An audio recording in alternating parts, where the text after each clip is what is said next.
Muito bom dia a todos. Vamos dar início à 31ª aula do nosso curso de Algoritmos e Programação de Computadores. Quem esteve comigo aí no encontro passado da sexta-feira acompanhou o processo que a gente fez de manipulação dos arquivos. Então, eu já tinha proposto lá no começo da sexta-feira que fizéssemos dois exemplos. O primeiro deles, mais simples, de manipular um arquivo que continha uma lista de palavras, né, para simular aí a situação dos dicionários que os colegas vão usar nos trabalhos. E é o segundo exemplo para simular a abertura de um arquivo de imagem, né? O formato que eu propus para vocês no trabalho é um formato mais simples, o formato ASCII, que pode ser lido adequadamente por meio de chamadas da fscanf e escrito por meio da fprintf. Para não fazer exatamente o mesmo formato, eu escolhi um formato que é um pouco mais sofisticado, o formato binário, que é o formato BMP, o formato da Microsoft, um formato que já não é tão utilizado hoje porque ele é um formato, na maior parte das vezes, sem compressão ou com uma compressão que não é tão boa quanto dos formatos mais amplamente adotados hoje. Mas eu não peguei uma JPEG ou uma PNG porque o formato dos bits que ele usa para armazenar é baseado no resultado de uma transformação integral.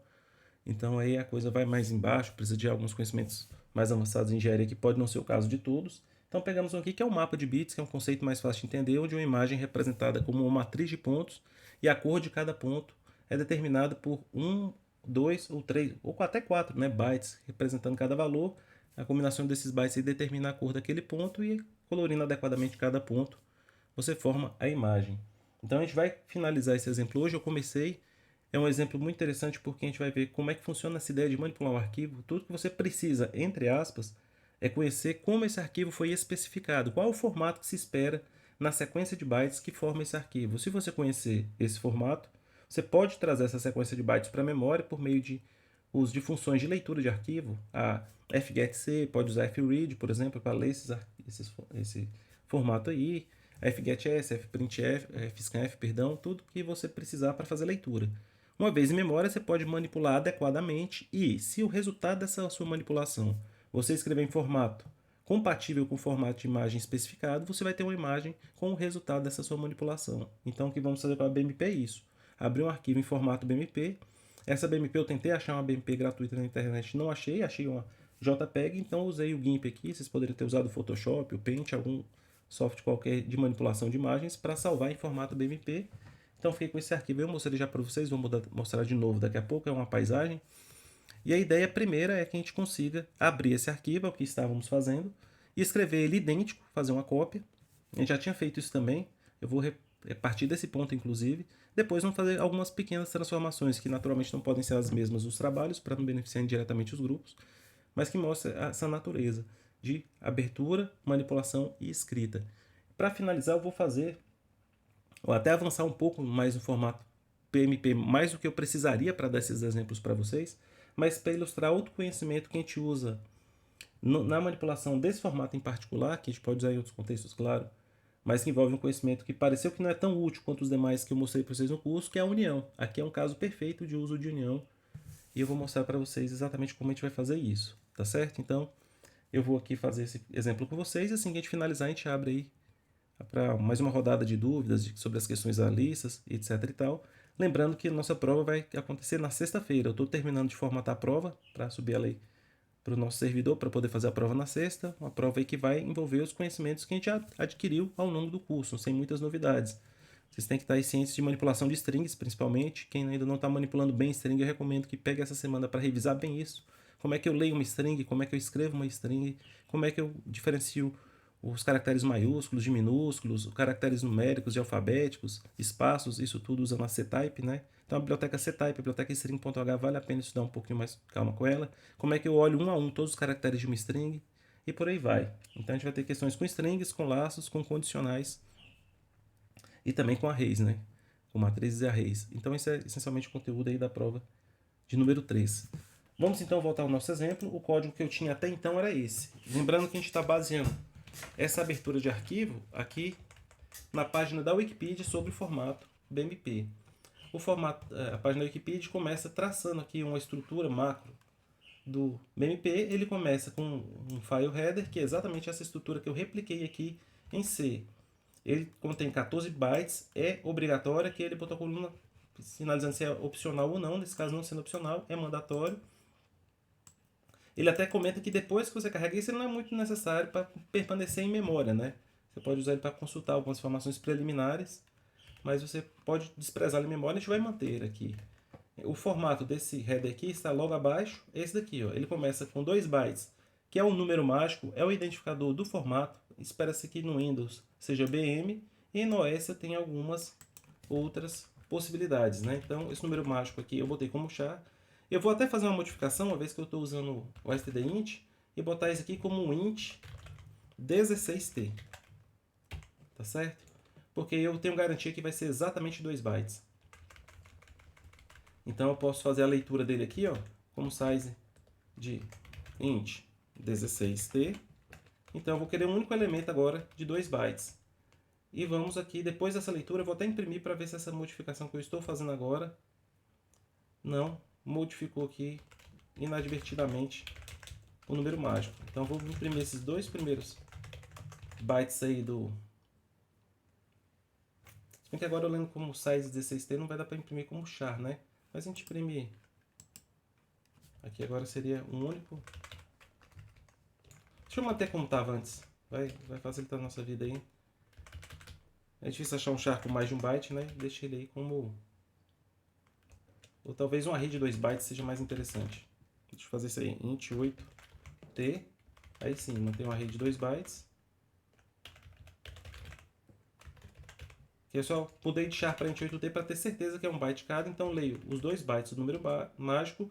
Em seguida, a gente tem 4 bytes, que é o tamanho do arquivo como um todo em bytes.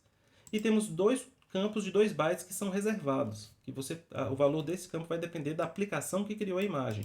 Se a gente criar a imagem manualmente, como a gente está fazendo aqui via código, não por um software como o GIMP, Photoshop, etc., a gente pode botar 0 aí. Eu agreguei os dois aqui em um único campo de 4 bytes, né? Mas para seguir estritamente a especificação, o correto é fazer 2 campos, o reservado 1 e o reservado 2. Reservado 1 e reservado 2, que são 2 campos de 2 bytes cada, né? Reservado 1, reservado 2. E aqui eu troco para int 16t. Muito bem, a gente finaliza com o offset, que é um campo muito interessante que me diz que, começando do início do arquivo, se eu saltar offset bytes, eu vou cair justamente onde é que está o mapa de bits, né? Onde é que está o array de pixels que representa a imagem. Foi isso que a gente tentou fazer lá no encontro passado. Então, o que vai acontecer? Na minha leitura do arquivo BMP, eu vou preencher os dados dessa estrutura, foi o que eu fiz aqui durante a leitura, e momentaneamente estou retornando justamente o valor desse offset. Esse offset eu estou pegando ele aqui fora e estou rebobinando o arquivo de entrada. Lembrando que quando a gente faz leituras, o cursor de leitura vai se movimentando para diante. Depois abro um arquivo de saída, leio usando a função iFread, que eu posso ler vários bytes de uma só vez. Eu posso ler aqui, eu até usando o char aqui de novo, vou trocar mais uma vez para int 8t, lendo byte a byte. Então vou ler offset bytes a partir do arquivo de entrada e vou escrever offset bytes no arquivo de saída, tá certo? O H que é o array que segurou temporariamente essas informações. E o que eu tinha feito para terminar de copiar o arquivo foi fazer o quê? Pegar o restante todo do arquivo. Eu espero que daqui por diante eu tenha o mapa de bits do arquivo, tá aqui, ó. Eu saltei o offset, eu venho direto para cá, ó, que é outra parte obrigatória. Não sei, vamos investigar ainda, se eu tenho esse gap 2 aqui e se eu tenho esse CC Color Profile, eu não sei. Mas eu sei que depois que eu saltei o offset, eu saltei esses campos opcionais aqui, essa máscara extra, essa color table, esse gap 1 aqui, vim direto para cá e eu quero escrever o restante no meu arquivo. Enquanto houver bytes para ler da entrada, escrever ele na saída e eu queria escrever o negativo da imagem, por isso que eu botei 255-C. Mas deixa eu só fazer uma cópia direta, 1 para 1. Esse foi o ponto que a gente parou na aula passada. Vou compilar o arquivo bmp.c. bmp.c pronto. E vamos abrir aqui e vamos executar o código, né? Eu recebo a imagem como entrada e escrevo na saída. Eu vou deixar o arquivo de saída aqui, para a gente visualizar. A gente vai ver que ele vai estar corrompido. Está corrompido de fato, não aparece. E ele corrompeu por um motivo bem simples. Assim que finalizou a aula, eu fui olhar e falei, mas esse código era para estar correto. A gente leu a parte inicial do arquivo, que preserva o formato JPEG, depois copiei o restante, era para estar funcionando. E o erro que eu cometi foi um erro bem simples, mas um erro fácil de se cometer, Porque a fgetC, que é a função que lê um a um caracteres, fgetC, os caracteres de um arquivo, o retorno dela não é char, o retorno dela é int, justamente para que ela possa retornar end of file. Então, como eu estou lendo como char, não como int, aí eu estou talvez perdendo end of file, imagina isso que está acontecendo aqui. Então, eu preciso trocar aqui para int. E veja que a fputC, que é a função, ela não está aqui, né? Deixa eu ler, vou pegar aqui o fputC.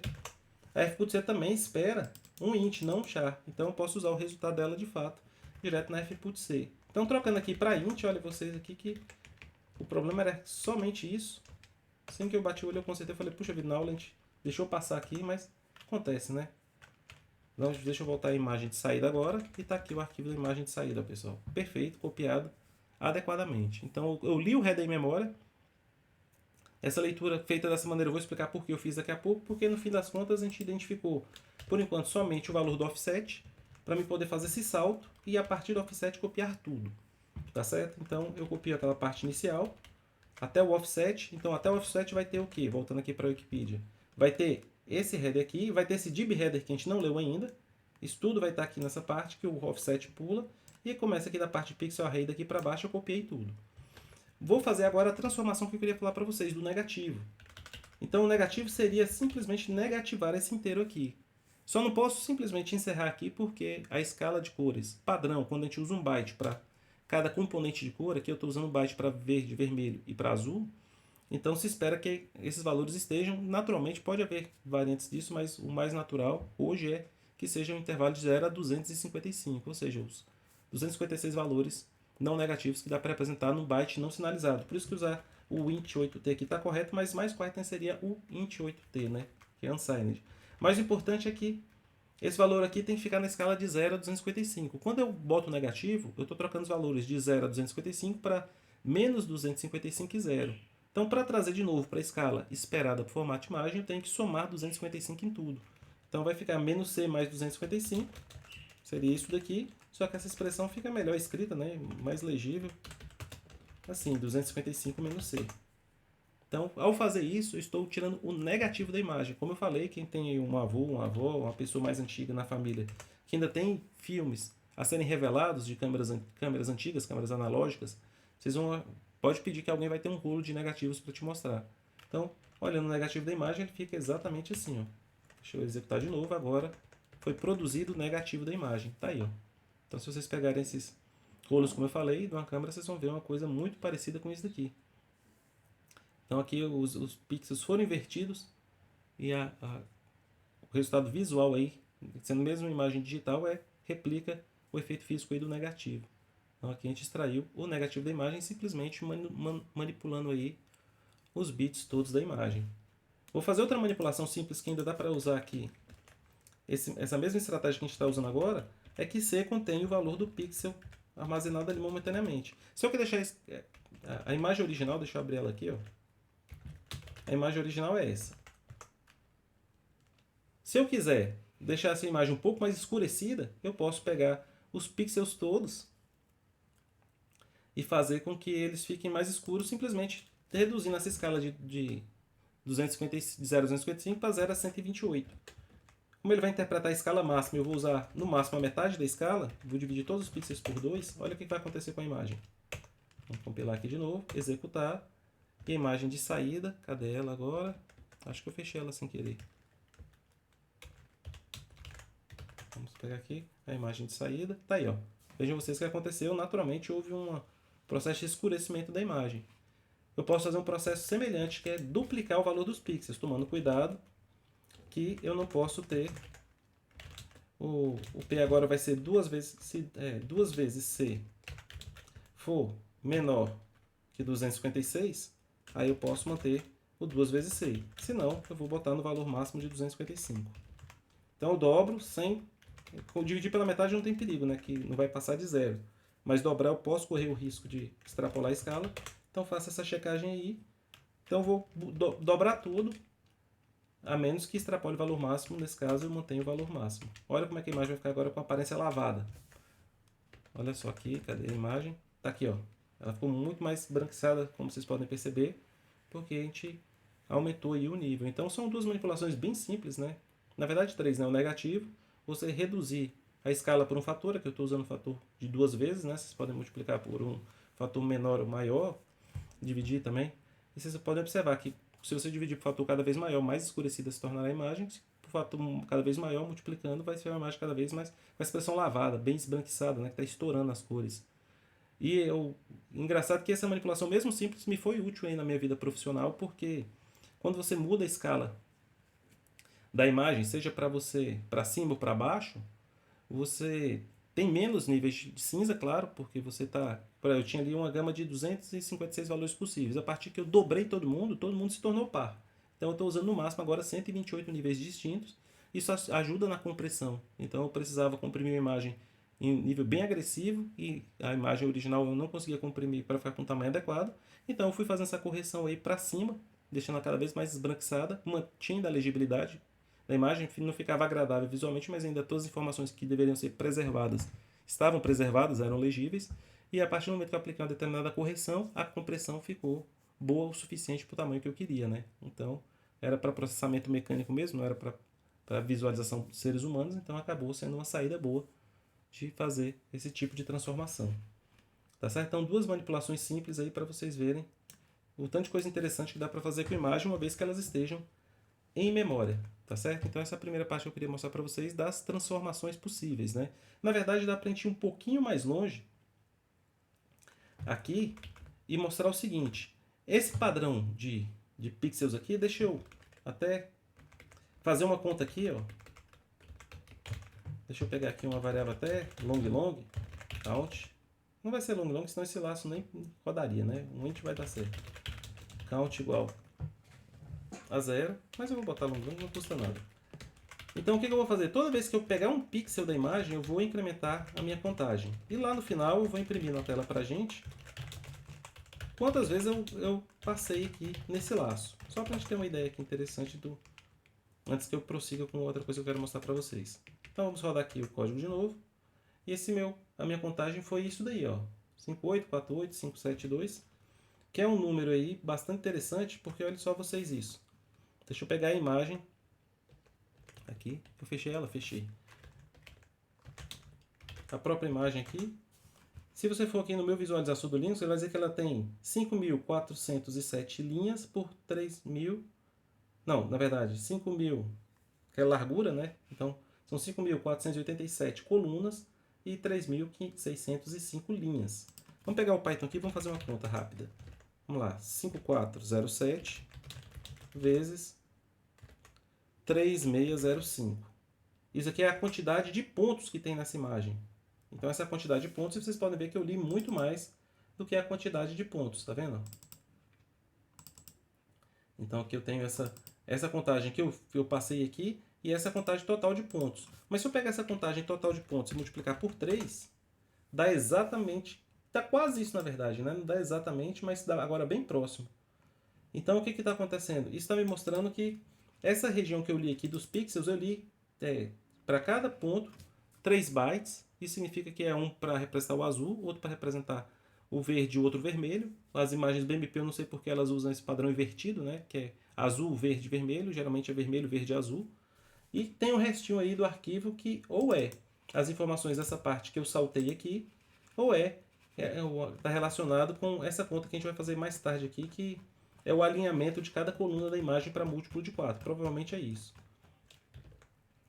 Então aí é uma informação interessante para a gente saber. Então a gente pode fazer uma manipulação um pouco mais detalhada, porque aqui eu estou fazendo as coisas no meio que no chute, né? Porque essa própria informação aqui da largura e da altura da imagem eu não obtive via arquivo, né? Eu estou obtendo externamente do visualizador de imagens aqui, que não é uma maneira mais adequada de se fazer.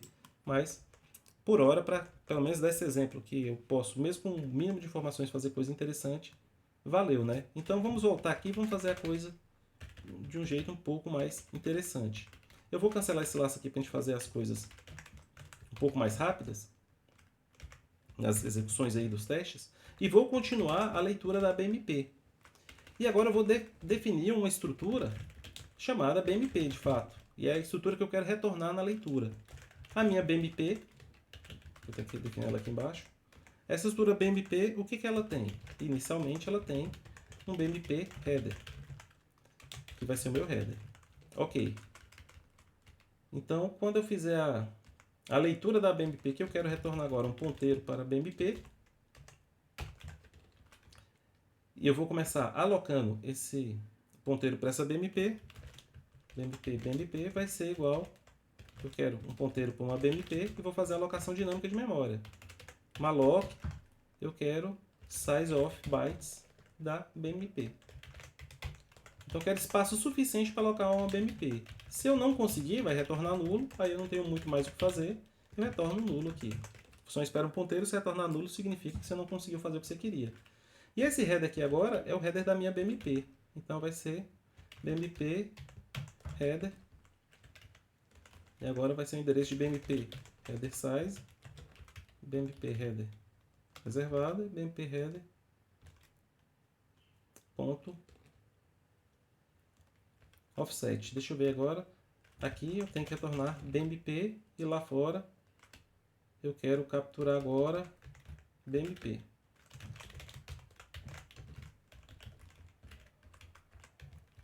Essas manipulações aqui eu vou deixar de fora por enquanto.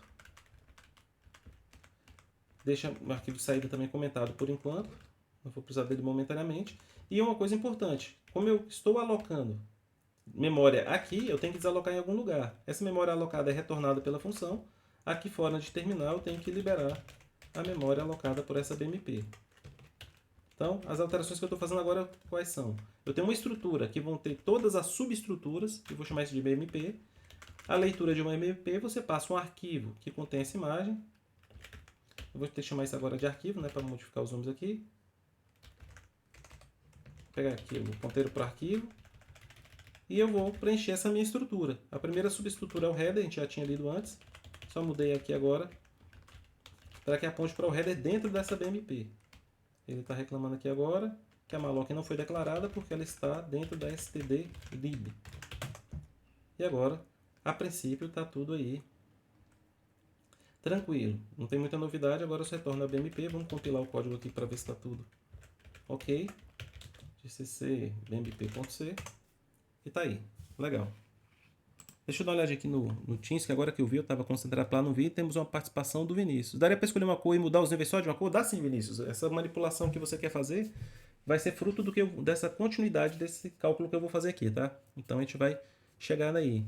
E o TF8, Bruno, é um padrão de codificação de caracteres, tá? Porque a tabela ASCII, que a gente já falou sobre ela no curso, onde é que a gente consegue representar os caracteres do teclado, que não tem acento, não tem cedilha, esses símbolos latinos, você consegue apresentar numa tabela de no máximo 128 símbolos, né? 127, 128 símbolos. Para a gente representar línguas latinas como a nossa, para representar línguas que têm símbolos que não estão dentro do teclado, como por exemplo o árabe, pegar o japonês, mandarim, muitas outras que têm a coisa mais pictórica, então não cabe em apenas 256 posições que dariam um único char, né? Então você vai precisar de uma representação que cada caractere ocupa mais de um char, isso pode ser 2 ou até 4 char bytes por char. Aí você tem várias codificações, né? O nosso sistema de caracteres, as codificações mais comuns são a ISO 8859-1, onde você tem 2 caracteres por byte, ou e o TF8, que é essa daí que você está me perguntando, que é outra codificação de caracteres. Então elas têm uma determinada tabela, né, de símbolos muito mais amplas que a ASCII, e você usa para codificar o seu arquivo. O meu Linux está codificado em UTF-8. É uma codificação bastante comum 8, mas os mais antigos e os Linux que eu usava antigamente era tudo 8859-1, né? O importante é saber qual é o padrão de caracteres que você está usando, e a gente já viu que a gente tem como modificar isso dentro do código também, tá certo? Então tem a ver com codificação de caracteres. A gente que mora num país com língua latina que tem acento, a gente não pode ficar restrito apenas à faixa ASCII, porque o nosso idioma requer aí símbolos que não são previstos na tabela ASCII, tá bem?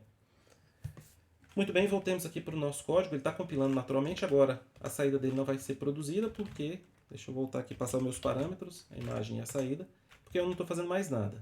Vamos continuar o processo de leitura, investigando aqui a estrutura macro de uma BMP. Agora eu tenho um DIB-header. E esse DIB-header ele é muito interessante, pessoal, porque ele tem 7 versões diferentes. Essa tabela aqui traz todos os DIB-headers, são todos esses aqui, ó. Então o DIB-header tem essas versões e elas se diferenciam entre si pelo tamanho deles em bytes. Então, embora elas sejam diferentes, nenhuma delas tem exatamente o mesmo tamanho. Todas elas têm em comum esses primeiros campos aqui desse core header. As demais fazem é estendê-lo, tá certo? Então, o que a gente tem que fazer? Vamos olhar essa situação aqui. Eu tenho todas essas versões aqui.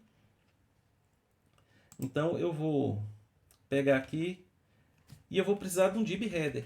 Só que esse DIB header não tem uma forma comum. Ele tem várias formas possíveis. Dentre essas sets, eu vou escolher uma. Então, qual é a forma em ser mais adequada, para representar um tipo de dado que vai variar, e vai variar em forma.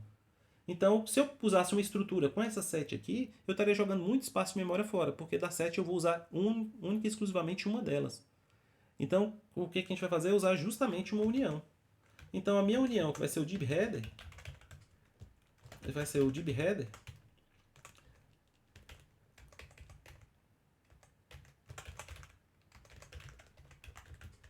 Então, esse meu DIB header vai ser uma dentre muitas possibilidades. Uma delas é o BMP Core Header. Esse de 12 bytes aqui, ó. Uma delas é essa. E eu vou começar codificando ela, tá? Daqui a pouco eu passo para as demais. Então, esse aqui é um bitmap header. Os nomes são muito parecidos, né? Esse aqui vai ser o core. Vou chamar ele aqui por foto no menor de core. Então, essa estrutura aqui eu tenho que declarar ela antes, claro, porque ele é uma união. Então, typedef struct core header. E vamos fazer a leitura desse core header aqui, tá, pessoal? Depois eu vou precisar de novo. Tirando só o underline antes. Então, vamos lá essa primeira estrutura aqui, que ela é comum a todos. Tem até uma maneira de a gente aproveitar isso depois. Aqui vai ser... Quem está reclamando aqui o quê? Essa declaração não declara nada, porque eu não terminei aqui também. De fato, vamos botar o primeiro campo, que é justamente o size. É um campo de... que é o core header desse aqui embaixo. Vamos lá. É um campo de 4 bytes que diz o tamanho desse header. Tá certo? Então, aqui vai ser o int 32t, que vai ser o size. Acho que agora isso aqui deve...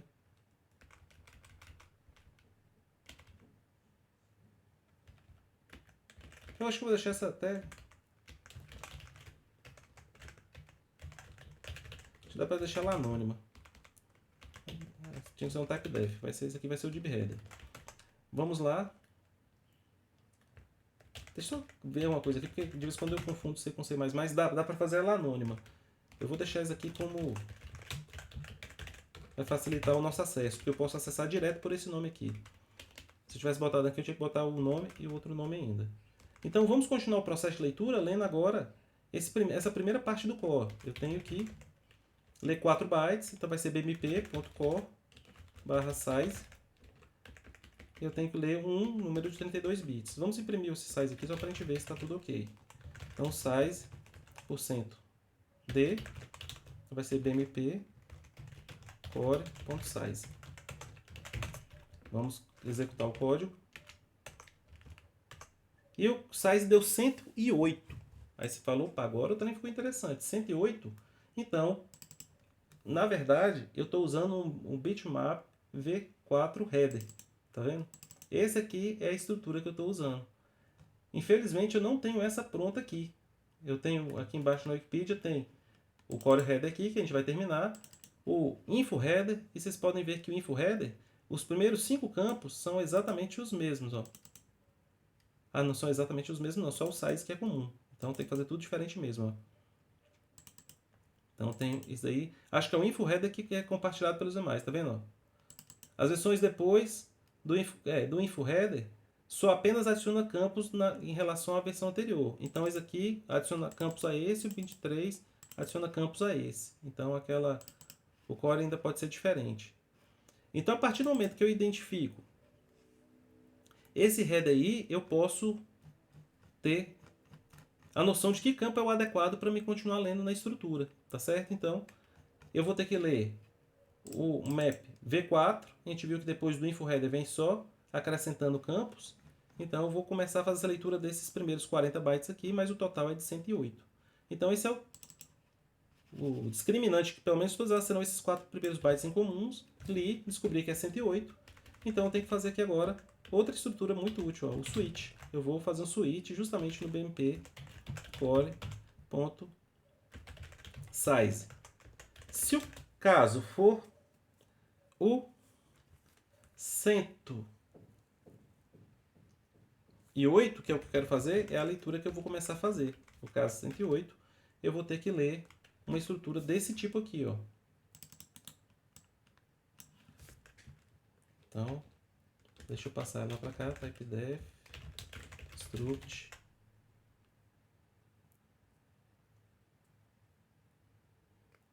Vou passar aqui. Eu estou codificando e pensando ao mesmo tempo. Eu não vou fazer da forma muito sofisticada, não. Tinha até um jeito de fazer mais interessante, vamos fazer aqui direto. Então, tem que ler um número dessa natureza. Então, a minha leitura vai começar aqui no switch, nesse caso. E eu teria que botar um case para cada um dos sizes aqui previstos. Seriam 7 cases diferentes. O que eu parei para pensar rapidamente é porque eu tenho essa leitura comum para todos os demais, né? Então eu poderia aproveitar ela de uma certa maneira. Depois eu vejo a melhor maneira de aproveitar, mas para o nosso exemplo de hoje é suficiente. Então aqui, esse BipMatch V4 é mais uma alternativa para esse DibHead aqui. E o interessante, veja, que embora eu tenha lido o size do core, eles compartilham essa área de memória, o size já vai estar lido adequadamente, e aqui eu vou chamar ele de V4. Então vamos continuar a leitura a partir do V4. O size já foi lido, eu vou partir aqui das informações da leitura do header, tá? Então vamos aqui. A próxima coisa que eu tenho que ler é a largura em pixels da imagem. Veja que ele já sinaliza que é um inteiro sinalizado, e a altura também. Então vamos ler altura e largura. Então nessa estrutura aqui eu tenho o size. Veja que eu estou usando o int em tudo, mas às vezes numa implementação mais robusta você tem que ver quais são sinalizados, quais não são sinalizados, e nos não sinalizados, como o size aqui, teria que usar o U, tá certo? Mas a gente já está sofisticando bastante, vamos evitar um pouco de sofisticação aqui para não ficar demorado demais. Então vamos ler esses dois campos aqui, que é altura e largura. Agora vejo vocês que eu estou lendo a altura e largura do V4. Na união, veja que o size aqui vai ser aquele campo que eu falei para vocês que numa união eu preciso de um campo ao menos que diferencie uma das outras, e que é justamente o size.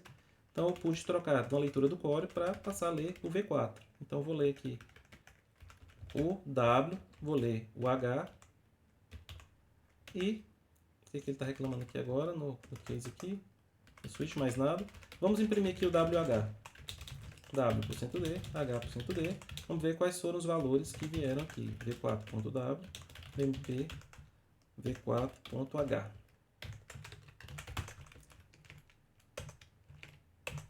Então, veja, deu certinho o que a gente queria. 5.407, 3.605. Eu já li essa documentação aqui uma vez, vocês podem ler depois, é muito informativa. O interessante é que quando a gente usa esse formato de imagem, a gente vai ver ele mais lá para baixo, o BMP ele não usa o padrão que a gente está acostumado na maior parte das outras vezes quando trabalhando com imagem em computadores, que ele vai lendo de baixo para cima. Então o primeiro pixel vai estar aqui nesse cantinho e ele vai subindo nesse sentido até o topo. Geralmente é o contrário, daqui para baixo.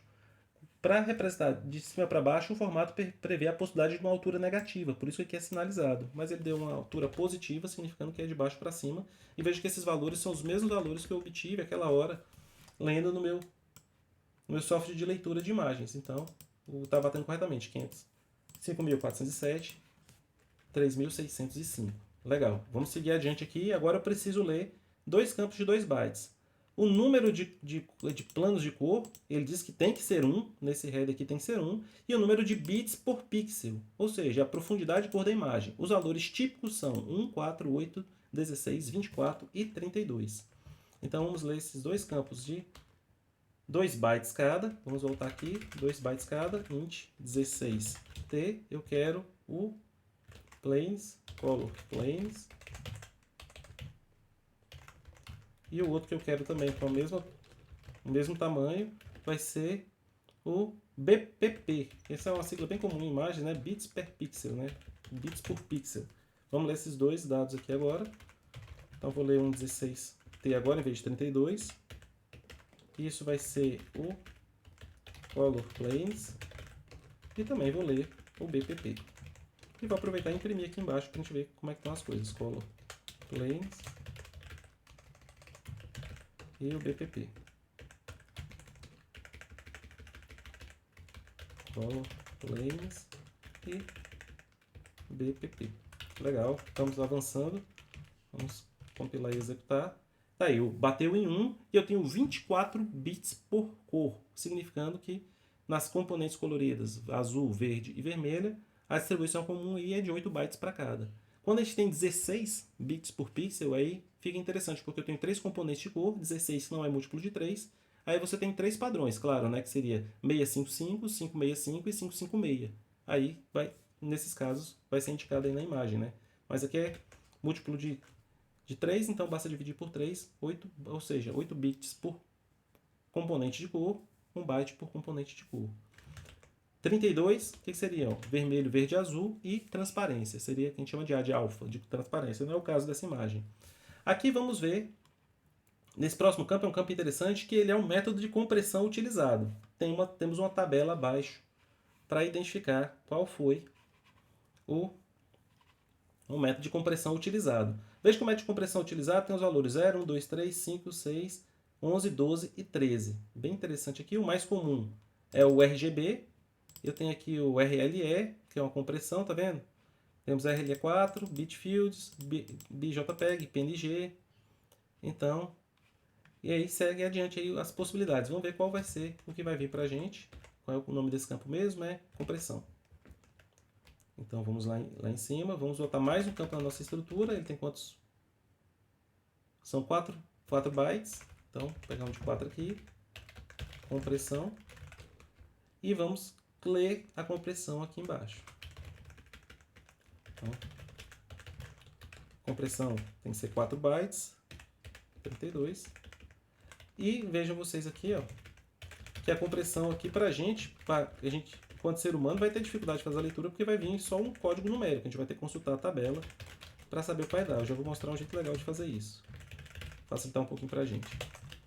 Opa, o que ele está reclamando aqui? Não tem compressão? Deve ter digitado errado. Acho que eu digitei errado aqui embaixo. Botei um S a mais. Tá aí, a compressão deu 0. Então, é justamente o BI RGB, tá certo? Sem compressão. E o que a gente pode fazer aqui nesse caso, pessoal? Para ficar mais fácil a leitura, imagine que eu queira imprimir a compressão de um jeito mais agradável para o ser humano, né? Do jeito que tá aqui, tá meio bravo, né? Porque vai aparecer 0, 1 e tudo. Então, eu posso fazer um mapeamento de string para o valor aqui. Temos aqui 0, 1, 2, 3, 4, 5, 13, né? Então, eu vou criar um vetor de strings. Vamos pegar aqui, ó. Então, um vetor de strings, esse vetor de strings vai ser constante. Um vetor de strings, como é que é? Lembrando que a string é vetor. Então, o vetor de string tem que ser sempre uma matriz. O primeiro parâmetro eu posso omitir, que seria a quantidade de strings. Como eu vou inicializar ela aqui, o compilador faz isso por mim. Mas eu tenho que estabelecer um tamanho máximo. Batendo o olho aqui, essa aqui deve ser a maior delas. Isso aqui não dá. Posso até olhar no editor de texto para saber qual é o tamanho disso. Então, isso aqui vai da coluna 1 até a coluna... Cadê o... Ó. Tá na coluna 16. Isso. Então não passa 16, vamos botar aqui uma medida até modesta. Cada uma tem no máximo 32. Estou até exagerando. E agora vamos fazer um mapeamento disso com os valores. Então na posição 0 eu quero preencher com essa informação. Na posição 1, essa daqui. Ctrl C, Ctrl V. Na posição 2 eu quero essa.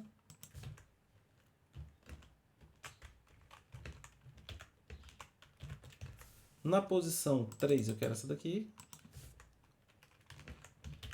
Na posição 4 eu quero essa daqui. Até a 6 está tranquilo. 4. 5 agora, PNG. Então veja que eu espero que vocês entendam o que eu estou fazendo. Eu estou usando o índice do vetor para poder localizar o nome do método de compressão baseado no nome do campo. Veja que agora eu tenho que partir do 12.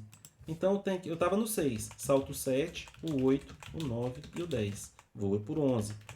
O 11 é esse. E por fim o 12 e o 13. 12 é esse. Isso aqui é completamente desnecessário para a manipulação da imagem, mas para um ser humano que está investigando aí o arquivo, quer uma informação, você quer imprimir isso aqui no seu arquivo que mostra as propriedades do arquivo, deixa aqui mesmo. Então eu posso fazer, eu tenho que dar um nome para esse vetor, né? O nome desse vetor vai ser compression. Pronto, aí eu vou ter que voltar aqui um pouquinho para trás, ficar menos bagunçado aqui. Pronto. Então tem os métodos de compressão aí mapeados nesse vetor, e na hora de imprimir aqui embaixo, o método vai ser igual %s, que é uma string, e de onde vem essa string?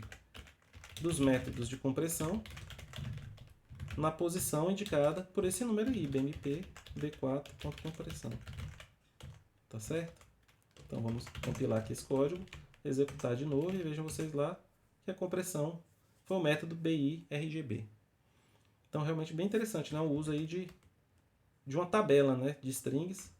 Veja que para fazer um array de strings, a primeira parte diz que é um array, o tipo do array é char array. Então eu tenho aqui um array de strings, então array de strings sempre são matrizes, porque são arrays de arrays.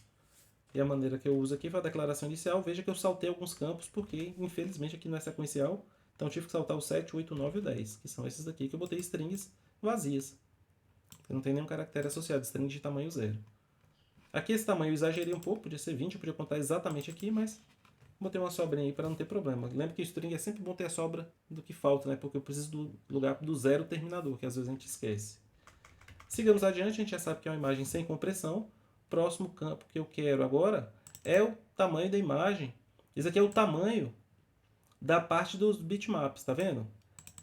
No caso das imagens RGBI que não tem compressão, eu posso usar 0 ao invés de fazer isso, porque na compressão, naturalmente, o tamanho da parte dos bits não corresponde necessariamente à multiplicação de altura vezes largura vezes profundidade de cor, porque naturalmente está comprimido, né?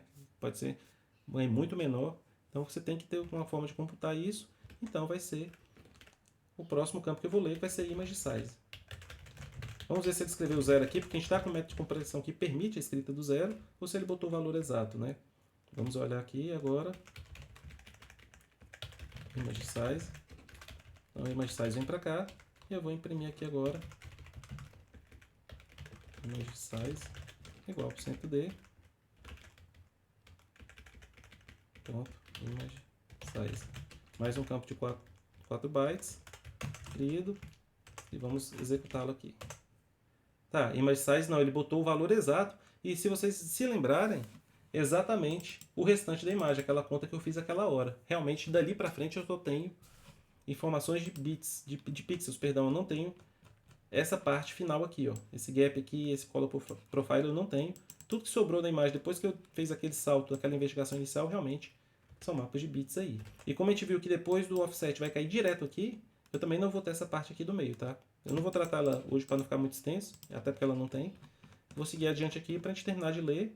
Agora eu tenho a resolução horizontal da imagem em pixels por metro e a redução vertical em pixels por metro. Isso é interessante porque metro é uma medida física, né? Para que eu preciso saber essa resolução física? A gente sabe a resolução lógica, altura e largura em pixels. Em pixels é uma medida adequada para representar em telas de computador, telas de celulares, tablets, dispositivos eletrônicos. Na medida física é quando você vai mandar isso para a impressora. Você quer saber essa imagem aí em relação ao papel. Ela cabe, não cabe, num banner, no outdoor? Então é uma medida importante aqui para a gente saber numa tentativa de impressão. Então vamos pegar esses próprios... nesses próximos dois campos, ambos têm 4 bytes cada, que vai ser a resolução horizontal, primeiro horizontal e depois vertical, né? Então vai ser, pegar copiar esses dois, que é bem parecido, só que seria o W res, a resolução W e a resolução H. Vamos aproveitar que eu já tenho a leitura desses dois aqui e repassá-las para o final. Quem sinalizou aí no Teams eu já vou responder, tá? Eu vi de campo de olho aqui. Deixa eu só imprimir esses dois valores, W res e H res. Então, W res e H res. Aqui mesmo que eu quero. Isso. Não foi. Vamos digitar. Muito bem, vamos ver aqui. Então veja que a resolução vertical e a resolução horizontal em pixels por metro. Cadê? Esse aqui, ó, pixels por metro. Então a cada metro eu vou imprimir 2.835 pixels. Veja que essa imagem tem mais do que isso, né? Então, a resolução nativa física dessa imagem, eu teria que precisar de mais de 2 metros, né? Para quase 2 metros para imprimir essa imagem. Então, realmente, tá no tamanho aqui que não é para folha A4, né? Então, eu posso naturalmente manipular esses campos aí para que a impressão imprima ela adequadamente aí.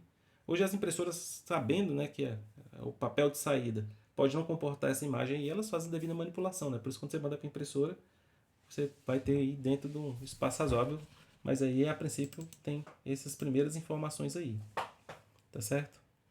Isso aqui está relacionado a uma medida chamada DPI, né? Que é pontos por polegada, né? Aqui está falando por metro, mas está na mesma ideia, né? De uma medida física. Deixa eu passar aqui agora para o Teams. Temos a participação agora do Gustavo Alves. Então dá para pular bem baixo. Você tem que estar no formato BMP de forma alguma, Gustavo. Isso aqui é uma coisa de novo. Eu sei que é uma transição de pensamento aqui que parece simples para quem está como eu há muitos anos fazendo isso, mas quem está começando com vocês realmente parece fantástico, né?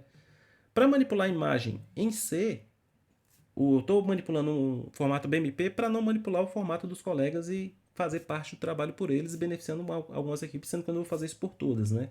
Mas a princípio, se eu sei o formato de imagem, eu sei abrir qualquer formato de imagem em C. O que eu estou fazendo aqui, Gustavo, pouca gente faz. Que é você vai ler o formato do arquivo e, conhecendo o formato de arquivo, você abre o arquivo em C, usa as funções de leitura e escrita e manipula esse arquivo. Depois que eu fizer isso muito bem feito, eu poderia falar, olha, agora eu tenho uma biblioteca adequada para abrir e fechar BMPs. Então, e deixá-las em memória no formato adequado para manipulação. Aí eu poderia divulgar essa biblioteca e outras pessoas usariam essa biblioteca. Então, a gente tem perdão, uma série de bibliotecas para manipulação de imagens que foram escritas em C. Por exemplo, a SDL, quem tiver ler, ela lê naturalmente JPEGs, lê BMPs, lê TIFF, lê qualquer outro formato. Só que alguém em algum momento fez esse trabalho que a gente está fazendo aqui, você está entendendo? O C é uma linguagem fantástica nesse sentido, ela não vai te limitar a praticamente nada. Não está falando assim, isso não dá para fazer em C? Não. Você não teve foi tempo suficiente ainda. Se é uma coisa que roda em computador, dá para fazer em C. O que você precisa só de tempo, paciência e o conhecimento das expectativas do sistema operacional, do formato de arquivo, do usuário, da interface de rede, do protocolo de comunicação de rede, do protocolo de comunicação USB, Bluetooth. Se você entender as expectativas, Gustavo, essa que eu falei, quando você entende isso, a sua cabeça abre demais. Se você conhece as expectativas, você consegue fazer qualquer coisa em C. Às vezes vai levar muito tempo, mas é factível de ser feita. Tá certo? Eu escolhi o BMP arbitrariamente porque, fora aqueles PNM, perdão, que eu botei no trabalho, que são os mais simples formatos de arquivos possíveis, afinal, vocês estão começando agora, eu não quis pegar nada muito sofisticado, o segundo mais simples é o BMP, tá certo? Para mim conseguir fazer como eu estou fazendo aqui em 2 encontros. Mas se você quiser abrir em JPEG, dá para abrir também, só que é bem mais trabalhoso. Você quer abrir um TIFF, um PNG, mesma coisa. Tá certo? Então você não precisa se restringir. E veja que aqui a única coisa que eu estou usando do C são os construtos fundamentais: estruturas, uniões, strings, laços e as funções da stdio. Eu não estou usando nenhuma biblioteca externa para fazer isso. Tá certo? Na prática, tendo uma biblioteca externa, que você tem uma confiabilidade, uma biblioteca que ela é de software aberto e já tem 20 anos que está no mercado, você pode confiar e usar direto, como a SDL vai ser o caso que a gente vai usar. Mas na ausência de uma biblioteca dessa, você está num contexto profissional que você tem um formato novo, um formato não muito comum, você pode ir lá e escrever você mesmo a biblioteca. Isso eu estou mostrando para vocês aqui. Se você precisar escrever a biblioteca, o passo a passo é isso. Vocês vejam que eu estou o tempo todo consultando a documentação do formato e usando o C aqui para fazer a leitura adequada dos campos, tá? Maravilha, Gustavo. Obrigado pela pergunta, foi muito boa aí a sua intervenção e foi bom para mim poder novamente esclarecer esse ponto aí a respeito do que dá e o que não dá para fazer em C, tá bem? Vamos já finalizar aqui esse info header. Falta mais esses 2 campos. O número de cor na paleta de cores é 0 até 2 elevado a n. E também o número de cores importantes. E é 0 quando toda cor é importante. Geralmente esse campo é ignorado. Então, número de cores e número de importa. Então, os dois têm 4 bytes? Isso mesmo. Então, vamos copiar 2 aqui de 4. Então, number of colors, número de cores e colors. Então, 2 campos aí para finalizar esses 40 primeiros bytes. E veja que a gente está fazendo o 108 aqui, mas na verdade eu estou lendo de 40, né? Que é esse daqui, ó. A gente sabe que esse 40 aqui ele é estendido até chegar a 108, então está faltando ainda 68 bytes. Mas vamos terminar esses 2 primeiros aqui, eu já vou dizer o que eu vou fazer. Então, number of colors e também important Follows. Veja que todas essas impressões que eu estou fazendo aqui, pessoal, nada mais é do que só uma inspeção visual para ver se eu estou indo no caminho certo, tá? Isso aqui eu vou apagar daqui a pouco, senão é importante para o nosso código. Number of follows e também important. Acho que eu botei assim lá. Acho que é isso. Vamos tentar aqui agora. E executei. Então deu 0, número de cores, e número de cores importantes 0, é o que eu estava esperando. E agora vem o truque, né? Que isso aqui tudo é a parte que lê esse de 40. Então o de 40 teria que ler isso aqui tudo e abortar. O de 108 continua, né? O que eu vou fazer? Eu poderia botar isso aqui tudo numa função, por exemplo. Não vou fazer isso hoje para a gente não se estender muito. Mas o interessante é que faltou 68 bytes. E se 68, eu vou parar aqui por enquanto, eu vou pegar uma estrutura. Eu vou botar aqui os bytes restantes, o RBytes aqui. E os bytes que faltam ler é na quantidade de 68. Eu não vou procurar isso agora, eu já achei na documentação da Microsoft, mas o que eu quero mostrar para vocês, de interessante até aqui já está passando de bom para dar o exemplo, então eu vou ler aqui 64 bytes no RBytes aqui, ó. Que eu não sei exatamente o que tem deles ainda, teria que ler lá, descobrir cada um seu significado, mas eu vou ler esses 68 bytes aí, eu botei lá 68 mesmo, deixa eu conferir, só para finalizar a leitura desse V4, tá certo? Lembrando que tudo isso aqui é compartilhado com todos os demais, vale a pena extrair isso aqui na função e reaproveitar ela. E vou tirar isso tudo porque senão não me interessa mais. Então, aqui até o momento, eu tenho a leitura dos campos da ABMP que eu retornei lá fora. Falta ler apenas o quê? O array de bytes, que é a parte final lá do array de bytes. Então, a minha imagem tem... Cadê a BMP? Está aqui, ó. A BMP tem um header, tem um div header, que a gente olha depois, e por fim, tem um array de pixels, que vai ser em um 8t, que são os meus pixels, tá certo? Esses pixels aí é o que eu preciso para poder fazer a manipulação devida da imagem. Muito bem, o que eu vou fazer aqui agora? Vamos ler agora os pixels da imagem. Ora, pixels vai ser igual a int8t array. Vamos usar o malloc de novo para alocar espaço para esses pixels. Malloc. Quantos pixels eu preciso? Eu preciso da quantidade que está indicada no campo image size. A gente viu que é exatamente essa conta. Image size vezes size of. Isso vai dar 1, mas vamos botar aqui para ficar correto. Então, esse é o espaço que eu preciso para ler todos os pixels dessa imagem. Se isso falhar, aí eu não tenho espaço em memória para terminar de alocar essa imagem. Eu já tinha alocado o BMP, então eu libero o BMP que eu já tinha alocado e vou retornar nulo de novo. Caso contrário, eu faço a última leitura que me interessa aqui agora, que é a leitura que eu quero fazer aqui agora é no campo BMP pixels e eu vou ler a quantidade indicada aqui em BMP v4.imagesize, tá certo? Muito bem, isso tudo feito, eu tenho. Aqui ele está reclamando que pixels não foi declarado, claro que é bmp.pixels.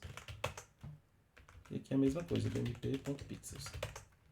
Legal, aloquei, carreguei os pixels todos em memória. E agora está me falando que eu tenho um ponteiro inválido. Opa, onde é que eu estou lendo ponteiro inválido? Aqui, né? Porque pixels é ponteiro, eu não preciso botar o endereço dele. Ok, li, e agora estão os pixels todos em memória. Então tem uma função que lê uma BMP, aqui bem rudimentar, mas lê uma BMP. E agora eu quero uma função que vai pegar essa BMP e vai escrever ela em disco, fazer o processo inverso. Eu escrevo agora a BMP em disco. Como é que eu vou fazer isso? Com a função saveBMP, que recebe o BMP como ponteiro e o arquivo onde é que eu quero salvar. Tá certo? Então, saveBMP, eu tenho que ter a BMP que vai ser salva. Veja que eu não vou manipular ela nesse momento. Ela é uma BMP constante e eu vou precisar de um arquivo de saída, aonde eu quero escrever essa BMP. Então, o que eu vou fazer aqui agora? Eu vou liberar meu arquivo de saída e vou chamar o arquivo saveBMP. Save. BMP, eu quero salvar a BMP no Alt. E depois eu tenho que liberar todo mundo. Então, eu vou salvar ela idêntica no Alt. E como é que eu vou fazer para salvar? Eu tenho que seguir processo semelhante ao que eu tinha feito antes, com as facilidades, com algumas facilidades que eu não tinha antes, né? Por exemplo, que eu sei que alguns tamanhos são fixos. Então, a primeira coisa que eu faço para salvar a BMP no Alt aqui é escrever todo o... Aqui, ó, a função fwrite. O que eu vou escrever? Aonde o tamanho, né? Então, a primeira coisa que eu vou escrever é fwrite. Deixa eu pegar aqui a assinatura dela para a gente lembrar como é que é, ó, a ordem dos parâmetros. Eu tenho que passar o que eu quero escrever, o tamanho, número de elementos e aonde. Então, a BMP começa... Eu só não posso salvar a BMP inteira por causa desse ponteiro dos pixels. Senão eu podia salvar ela toda de uma vez só. Então vamos olhar aqui. A BMP eu tenho, vou até copiar ela aqui perto para não precisar ficar subindo e descendo. A BMP tem um header, tem um div header e tem também a quantidade de pixels. Então, deixar ela aqui só de cola. Então eu começo escrevendo o header. Eu vou pegar a bmp.header, pego o endereço de memória dela. Esse header inteiro eu vou escrever, o segundo parâmetro é, sempre esqueço a ordem deles, é o tamanho dele, size of, BMP header. Eu vou escrever o header inteiro de uma só vez, uma unidade, lá no Alt. Agora a coisa complica um pouco, porque eu não sei exatamente qual é o campo. Aí eu tenho que fazer uma coisa semelhante àquele switch. Aí eu vou pegar o switch lá no bmp.core.size. Vamos saber qual a estrutura que eu vou copiar agora. Caso seja 108, a gente sabe que é 108, aí eu faço mais uma leitura de uma só vez, uma escrita de uma só vez, lendo agora o V4. Então, o V4 é do tipo, para pegar o size of correto, eu tenho que passar o tipo correto, claro. O BMP V4 é desse tipo aqui, copia, escrever de uma só vez aqui, mais uma unidade dele escrito, vamos terminar o nosso switch. E só falta escrever os pixels. Aqui é um pouco complicado porque os pixels, o tamanho deles, a gente sabe que depende de um campo do V4, né? Então eu vou escrever os pixels logo aqui dentro, porque a gente vai ter essa informação. Eu vou escrever os pixels, o tamanho deles vai ser o size of int, cada um deles, a quantidade, é esse aqui, ó, bmp4vsize, e eu vou escrever eles na saída, tá certo? Isso tudo feito, eu tenho uma cópia da imagem que eu tinha antes, tá certo? Vamos olhar aqui, isso aqui é só minha cola, eu posso jogar fora. E agora, a princípio, ele deve copiar a imagem na íntegra. Vamos ver o que aconteceu, vamos ver se a imagem realmente está uma cópia da imagem original. Não, tem um tamanho de header incompatível. Por que será que aconteceu isso? Agora ficou interessante. Eu fiz alguma coisa errada aqui na escrita. O BMP header. Sai, velho. Deixa eu imprimir aqui, porque o core size tinha que dar. Size. Agora deu um erro interessante. Não era para ter dado. BMP core size.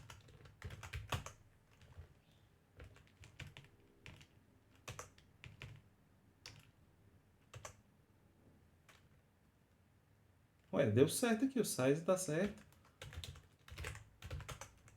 E o out do BMP não está dando correto aqui. Não é possível. Deixa eu olhar esse arquivo agora, xdump, out.bmp-c. Vamos olhar o que está acontecendo aqui, meu povo. Tem BMP, tem que contar 14 bytes. Aí vai dar o 108 aqui. Ué, mas que estranho.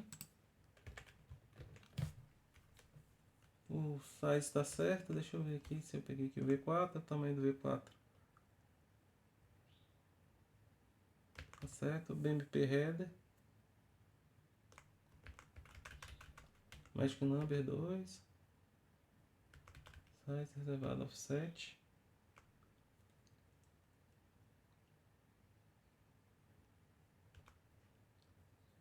(68) com 40, 108. Ele está reclamando que o size está inválido. Foi isso que reclamou? Deixa eu tentar aqui de novo.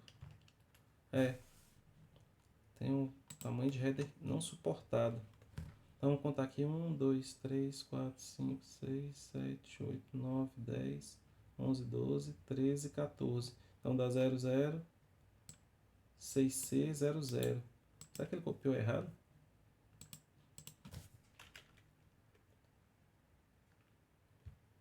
Ah, já sei o que aconteceu. Oh, meu Deus do céu. Nuances aqui, eu não posso usar o size off para facilitar a minha vida aqui, infelizmente. Porque o size off é a linha. Vocês lembram que... Quer ver, ó? Vou mostrar o erro para vocês aqui agora. BMP header. LU. Quis fazer aqui do jeito para facilitar a minha vida, mas infelizmente eu sei a linha. Aí isso aqui deu diferente. E agora, vou ver 4.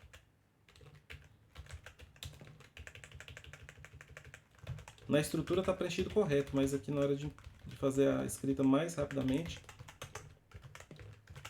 Eu tenho certeza que ele corrompeu aqui, quer ver? Opa, não é isso que eu quero. Quero isso daqui. Tá aí, ó.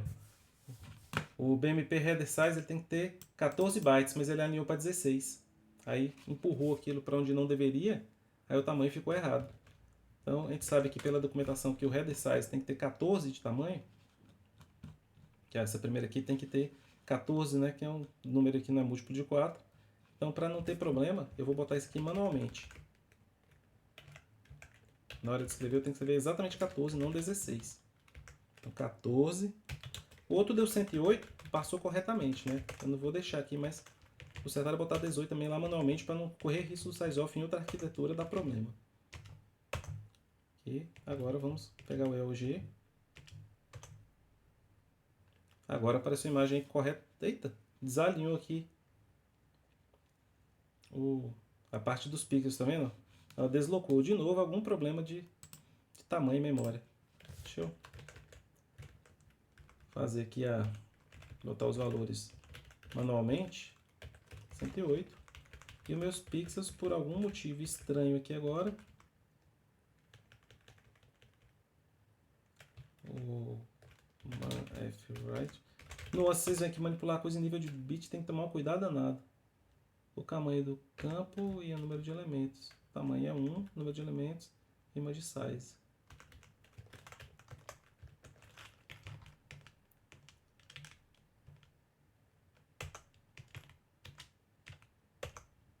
Será que ela continua corrompida?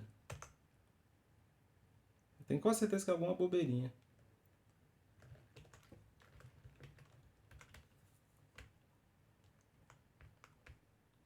Eu tenho que soltar aquele laço de novo e fazer a comparação aqui. Cadê o... Deixa eu imprimir aqui de novo. Image size igual %d bmp p4.image size.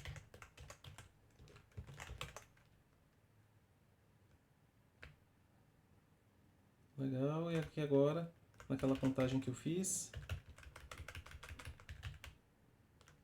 não vou usar o save por enquanto para não corromper. Aí eu tenho que fazer aquela manipulação do offset, né?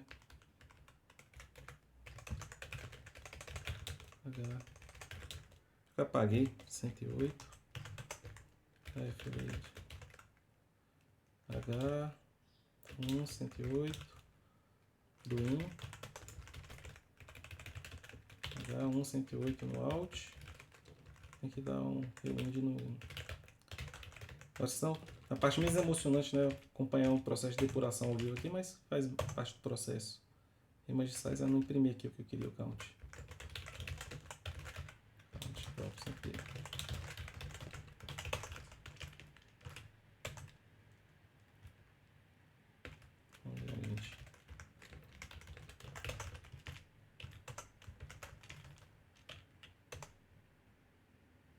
O image size não está batendo com count. Image size é menor que a contagem. Que estranho. A diferença está dando em 14 bytes. que exatamente 14? Será que tem uma sujeira depois? Eu achei que não tinha.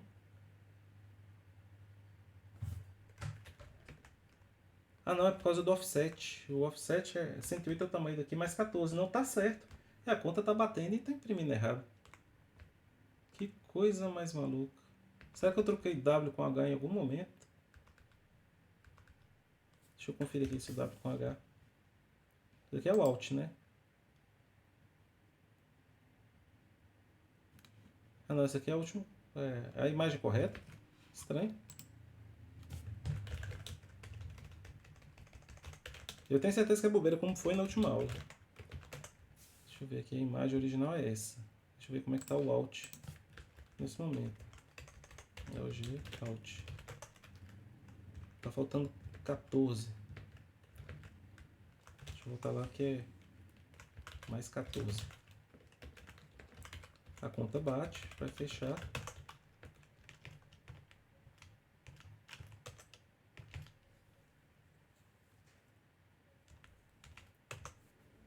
Aí, as contagens bateram. A imagem ainda não tá certa. Agora é pra ter... Ah, porque eu tô fazendo aquela transformação. Por isso que tá...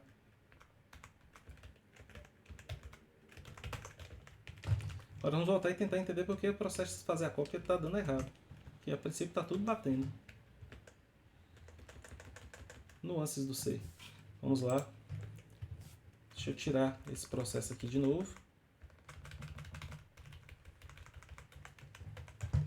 Estou satisfeito com a contagem, tá batendo. Vou voltar para o Save BMP. E voltar aqui no BMP e ver se a gente está salvando tudo direitinho. Eu tenho que salvar os 14 bytes do header, os 108 bytes do V4 e tenho que escrever image size bytes na saída. A princípio é isso. Que loucura. Vou tentar mais uma vez aqui. Vamos ver de novo o que está corrompendo a imagem. Ela está ficando torta. A resolução está correta. Quando eu li, por algum motivo ela deslocou.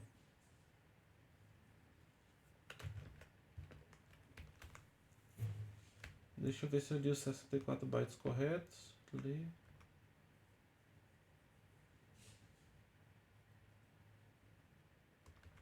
Image size of int.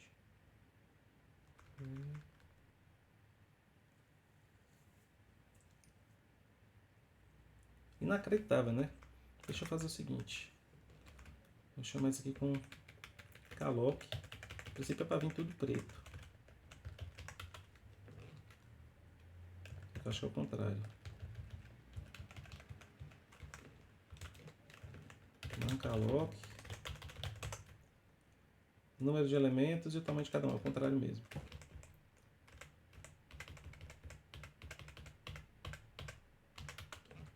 Deixar eles zerados antes de fazer essa leitura. Deixa eu ver se vai manter a integridade.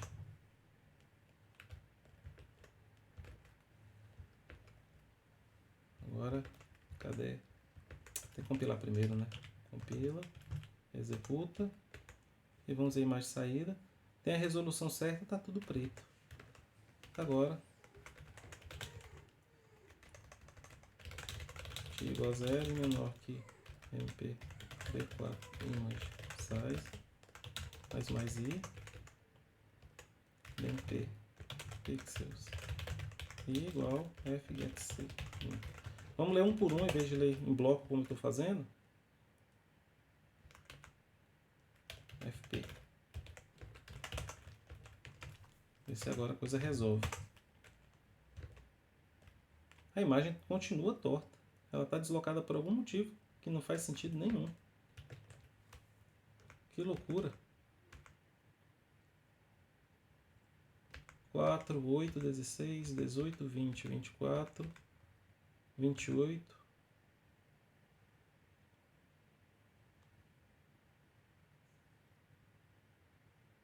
32, 36, 40.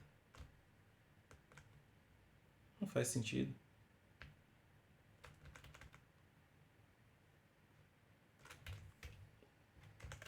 Vamos fazer isso aqui do jeito mais complicado. Deixa eu comentar o que está lá embaixo. Não queria fazer do jeito mais complicado, mas na falta de alternativa, vamos lá.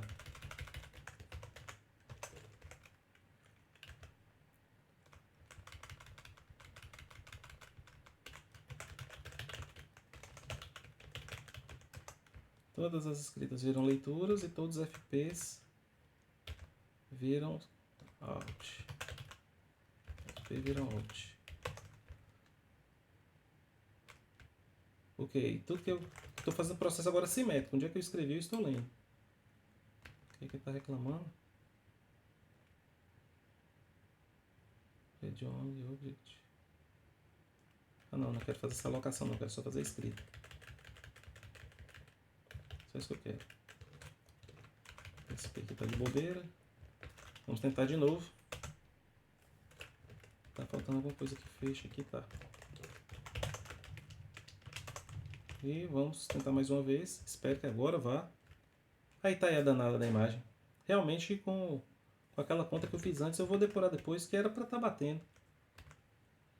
Pode ser algum problema de alinhamento lá da... É muito provavelmente que seja isso. Um problema de alinhamento da união. Está acontecendo justamente um deslocamento.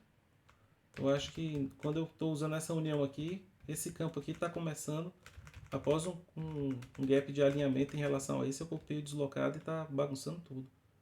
Só pode ser isso, não tem sentido. Essa parte dos pixels começa um pouco depois. Depois eu vou até deixar comentado aí para tentar depurar. Mas aqui, como eu falei para vocês, é um pouco mais chato de escrever, mas é garantido que funciona porque é um espelho simétrico. Para cada leitura eu fiz uma escrita equivalente.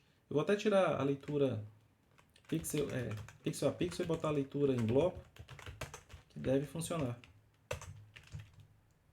Vamos ver aqui, se a imagem de saída continua perfeita. Então realmente é problemas de alinhamento nas estruturas. Então vamos fazer um para um. Temos a função que escreve, a função que lê e para finalizar, agora a função que manipula, né? Negativo. Então a função negativo recebe a BMP e altera seus pixels internos para que eles possam ser negativos. Então eu pego uma função e todas aquelas manipulações agora eu posso fazer uma por função. A função negativo, ela recebe uma BMP, agora eu tenho um ponteiro que eu posso alterar. E o que eu vou fazer aqui agora? Eu vou lá na função, para fazer a leitura dos pixels, né? Essa daqui é fácil de fazer, que eu preciso só dessa image size, né? Então, int igual a 0 e menor que BMP V4 aqui, claro, eu tenho que saber que eu estou no V4, né? Tem um jeito melhor de lidar com isso, mas de novo, não vamos mexer com isso agora. Para cada um desses aqui que eu faço, eu vou no BMP pixels. Na posição I, ele recebe BMP pixels. Na posição I, subtraído de 255, né? 255 menos isso. Então, quando eu aplico o negativo, vai voltar aquele efeito que eu tinha antes, mas agora devidamente isolado numa função. Tá aí o negativo da imagem. Agora eu vou para responder a pergunta do colega. Que eu vou agora fazer uma segunda manipulação, que não é o negativo. É uma manipulação que pega só a componente vermelha. Na verdade, eu vou começar pela azul. Vocês vão entender por quê, porque como eu falei aqui no padrão RGB aqui, eles fazem uma separação de cores diferente, né? Eles não usam o RGB, faz BGR, né? Mas o importante é o seguinte, eu vou ter que fazer uma conta que está aqui, que a gente não fez ainda, e para finalizar vai ser a última que a gente vai fazer, que é o seguinte, cada linha, tá vendo? Ó, o número total de bytes para ler uma linha é esse daqui. Eu tenho que pegar e fazer essa conta. O bits per pixel vezes o W da imagem dividido por 32 multiplicado por 4, né? Ou usar essa conta aqui que já dá com divisão inteira. Então vamos começar calculando aqui na componente azul. Na componente azul da imagem, a gente faz o seguinte. Ou size vai ser o fruto daquela conta ali. Primeira coisa que eu tenho que saber, quantos são os bits per pixel. Então, BMP P4.bpp. Esse daqui eu vou multiplicar ele pelo o W da imagem, BMP P4.W. Nele eu vou somar 31, vou dividir isso tudo por 32 e depois vou multiplicar o resultado disso tudo por 4. Faço essa conta, o resultado disso tudo aqui multiplicado por 4. Vamos imprimir aqui o size igual a %d, e eu quero imprimir aqui o número de colunas. Aí eu vou botar %d de novo e vamos imprimir essas duas métricas. Quantos bytes por coluna? E agora eu quero o tamanho total da imagem, V4. Tamanho total da imagem, dividido por row size. E também vou botar aqui o H, o W, perdão, só para vocês verem que a princípio eu tenho que fechar a conta. Nem vou fazer a manipulação dos pixels por enquanto. Compila, executa, tá aí, a imagem size, tá vendo? Eu tenho o tamanho de cada coluna, então cada coluna em... aqui é o número de linhas, eu botei W, que é o número de colunas. Aí tem que ser o H, né? Deixa eu consertar aqui. Então, voltar aqui a conta é a largura, isso aqui vai ser o número de linhas. Cadê? O número de linhas tem que ser o W. Então, vou rodar aqui mais uma vez. Eu posso estar um pouquinho lento, depois eu vou investigar por quê. Mas tá aí, ó. Eu tenho o número de linhas correto, né? Então, para ler cada linha tem que ser lida num intervalo de 16.244 bytes. Então, vou botar um buffer temporário de leitura aqui, ó, com espaço 28 é suficiente, nem vou colocar dinamicamente não. Meu buffer de leitura, que vai ser representado justamente uma coluna, ele tem uma capacidade total aqui para 32 mil. Muito mais que eu preciso, ali é 16 mil, né? E agora eu vou fazer leitura coluna a coluna. Então eu tenho que ler um total de W colunas,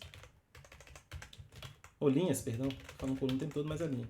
Eu vou ler esse tanto de linha. Para cada uma delas, eu vou pegar... Nem preciso ler de novo, porque já está em memória na parte dos pixels, né? Eu só tenho que fazer essa conta adequadamente, né?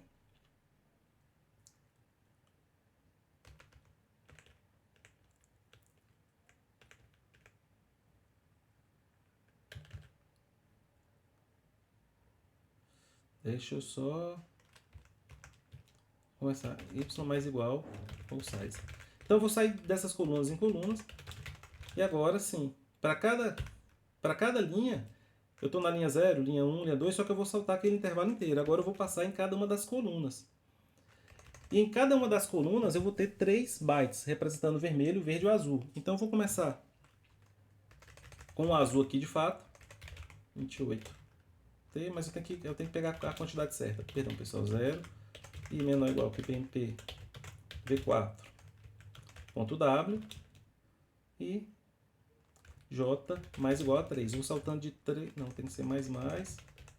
Tem que tomar cuidado com medida física e com medida lógica, né? Opa. E agora sim, vamos lá. Quando eu estiver na linha I, coluna J, para me extrair as 3 componentes de cor, a componente azul é a primeira das 3, eu vou ter que fazer a seguinte conta. Eu tenho que saber a linha que eu estou, mais a coluna que eu estou, vezes 3. Porque é de 3 em 3. Para cada coluna que eu estou aí, eu vou dar um salto de 3 bytes. Então, isso aqui vai ser a posição nos pixels que eu vou extrair a componente azul. Continha um pouquinho enjoada, mas é assim que funciona. Depois, o R e o B, é B, G e R. Essa é a ordem correta. Aqui é mais 3. E aqui vai ser mais 3, mais 1, vezes 3, mais 2. Então, isso aqui entra aquela parte que a gente estudou por último, lá na parte teórica, que é a aritmética de ponteiros. A partir do ponteiro do array de pixels, eu tenho que saber onde é que está cada um dos pixels individualmente. Então, o que acontece? As linhas vão saltando de row size em row size, que é a quantidade de bytes que cada linha ocupa. Dentro de uma mesma linha, eu tenho W colunas, mas para cada coluna eu tenho 3 elementos. Por isso que eu tenho que saltar cada coluna 3 elementos. Então, eu salto um múltiplo de 3, pego o primeiro elemento, mais 1 e mais 2 são os restos da divisão por 3, pego os 2 elementos de cor. Aqui eu extraio os componentes vermelho, verde e azul. E o que eu vou fazer aqui agora é igualar todas elas. Para que a imagem fique só com a componente azul, eu vou preencher todas as componentes da imagem naquelas respectivas posições. Eu vou até pegar as mesmas aqui, que a conta já está feita. Naquelas posições eu vou fazer a seguinte manipulação. Vou colocar todo mundo para receber a mesma componente. Então, todo mundo recebia a azul aqui, não é isso? Então a de baixo, que era a verde, vai receber o mesmo valor da azul. E a vermelha passa a receber também o mesmo valor da azul.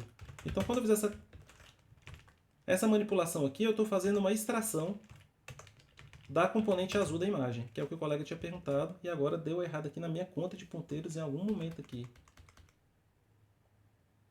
Aqui. O i começa no 0.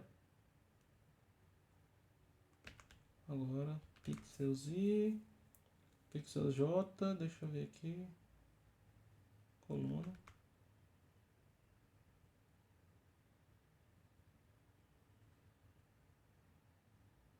Cadê aquela conta que eu tinha feito antes? Row size 162. Engraçado, o que está errado aqui agora? E é alguma bobeirinha de matemática.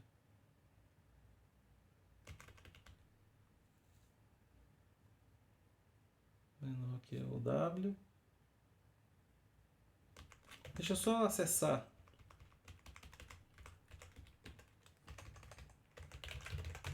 Oi, já viu o erro? 45. Aonde? Ah, perfeito. Obrigado. Famoso erro de índices, né? Muito obrigado. Ainda bem que você está mais atento do que eu. Que agora produziu a imagem. Então tá aqui a imagem. Essa aqui é a imagem original, que era a saída, né? Deixa eu abrir a saída aqui novamente. Obrigado, colega, que me ajudou. Não via, estava só ouvindo, porque estou olhando para outra tela. Mas realmente me poupou bastante tempo de depuração. O Alt. Ah, claro que eu não fiz a devida manipulação. Fiz, ó. Engraçado, eu não estou botando para salvar, não. Salvei. Aqui estranho porque ela não ficou azulada agora.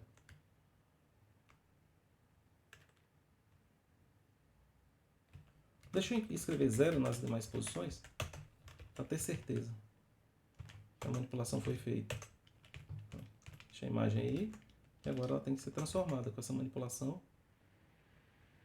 Não. Mas que maluquice.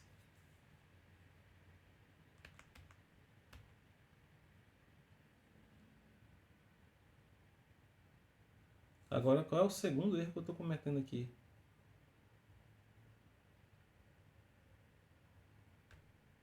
Estou chamando a função glue lá embaixo, deixa eu olhar. Tá. Salvou a BMP, salvou. Li. Tem mais alguma besteira que eu estou fazendo aqui. Deixa eu zerar tudo, que ela tem que ficar preta. Estou fazendo todos os componentes de cor ficar zerado.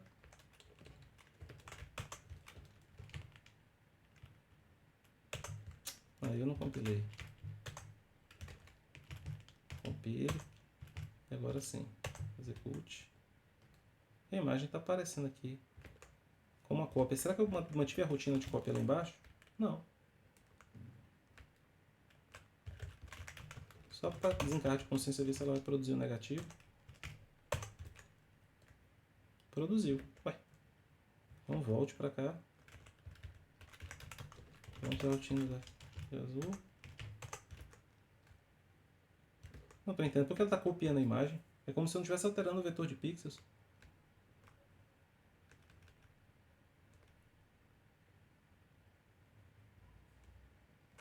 Vou comentar isso aqui de novo e forçar a barra aqui só para ver se há alguma coisa na interface. Depois eu volto para a manipulação.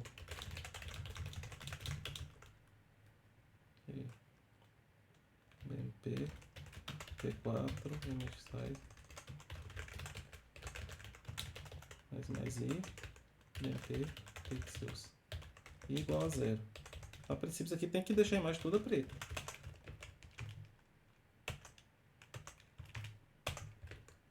Cadê Alt? Tá toda preta, que maluquice, ele tá manipulando. O que é que deu errado lá?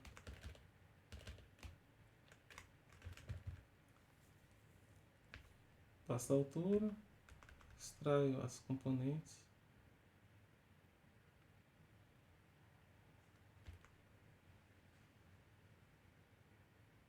E mais J. Umas coisas misteriosas, né? Deixa eu apagar essa extração aqui. E esse código deveria ser equivalente a esse que faz o preto. Mas a imagem aparece na íntegra. Não faz sentido. J menor que sai. Coluna. O I começa zerado. Pelo menos a primeira coluna tinha que ter ficado preta. No mínimo. Cadê a imagem? O topo dela deveria ficar preto. Mistérios. Alguma manipulação ali de ponteiro que está errada. Essa imagem original. Cadê a cópia? Elas estão idênticas. Não tem uma coluna faltando. E deveria estar, né? O laço está zerando todos eles.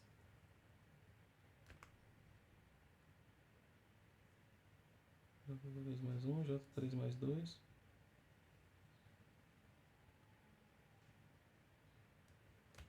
RH não é W. Deixa eu consertar essa impressão para não dar problema. Deixa eu ver o resultado da impressão lá fora. Eu leio uma linha por vez dentro da linha, eu tenho que passar em todas as colunas. Não entendo o que está acontecendo de errado aqui. Provavelmente é alguma besteira que não colega viu agora há pouco. No índice errado.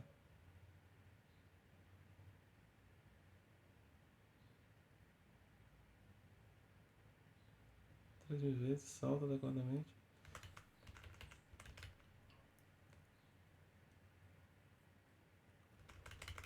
Vou usar aqueles contadores de novo para a gente ver se a coisa aqui está batendo. Para cada vez que eu executar aqui, eu tenho que incrementar o contador em 3 bytes que eu manipulei.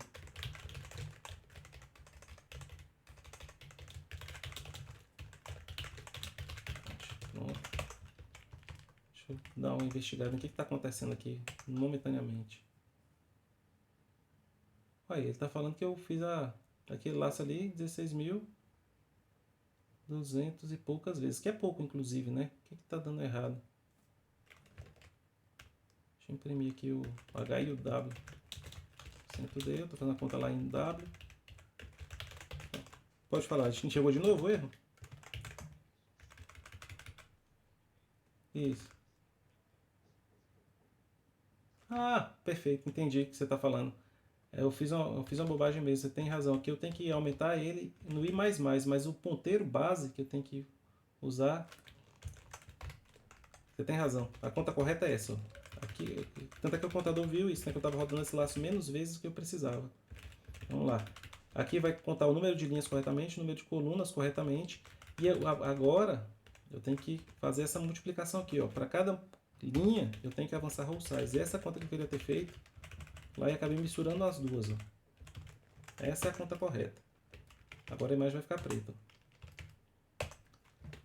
Hoje tá, né? Tá aí, a imagem ficou preta e agora vamos extrair só a componente azul. Vou deixar azul aqui e vou apagar as outras duas. Aí vai ficar uma imagem. Esqueci de compilar, não adianta.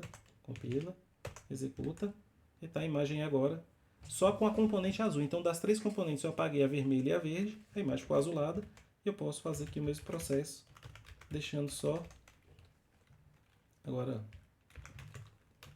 deixando só a componente agora vermelha, que é a última. Não, fiz o quê? Aqui eu apaguei duas, né? Eu apaguei só uma. Para deixar só a vermelha eu tenho que apagar duas. Ali eu apaguei só a vermelha, ficou verde e azul, que dá ciano, né? A componente ciano dela agora. Essa output tá tão suja, tá difícil de ver. Agora vai ficar componente verde, foi a que eu acabei deixando aqui. Eu zerei as outras duas, deixei a do meio e a verde. E agora eu vou zerar as outras duas e deixar só a vermelha. Eu já tinha feito isso, então tem que zerar aqui. Não, tem que zerar a primeira, zerar a segunda e deixar a terceira. Isso, agora vai ficar vermelho.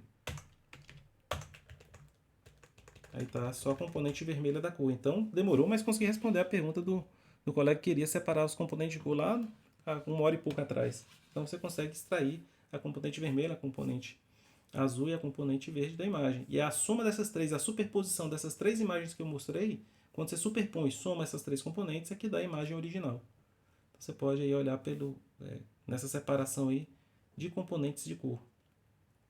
Tá certo? Deu para entender a ideia geral? E agora, naturalmente, vocês podem fazer uma série de manipulações que vão desde modificar essas cores aí através de algum critério. Por exemplo, eu vou fazer aqui só para vocês verem de novo, eu fiz ali sem querer, mas quando a gente soma vermelho com verde dá amarelo. Então, se eu extrair a componente azul do código e deixar só a verde e a vermelha, a imagem vai ficar naturalmente em tons de amarelo. Então, outra manipulação aqui possível, cadê a imagem? Eu fechei ela? Pior que fechei. Deixei foi original. Aqui, ó. A imagem agora vai ficar em tons azulados. É porque esse negócio dessa inversão aqui está realmente me confundindo. Eu quero apagar a azul e deixar as demais. Esse sentido invertido que eu estou acostumado aqui está me dando um nó na cabeça. Mas agora vai. Cadê a imagem? Está aí ela em tons verde amarelados porque eu removi a componente azul, restou só as componentes verde e vermelho. E assim você pode fazer outras manipulações, né? Aqui as que eu estou deixando descomentadas são as que estão sendo apagadas, né?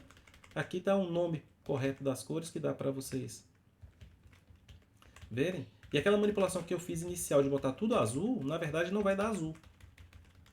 Eu vou mostrar para vocês o que vai acontecer. Se eu botar todos azuis, eu estava fazendo errado, mas o efeito que isso gera é interessante. Que é o seguinte, olha só, o que vai acontecer. Se deixar todos os componentes iguais, aqui fez para avacalhar porque a conta lá estava errada, né? Deixa eu acertar a conta daqui que não estava certa.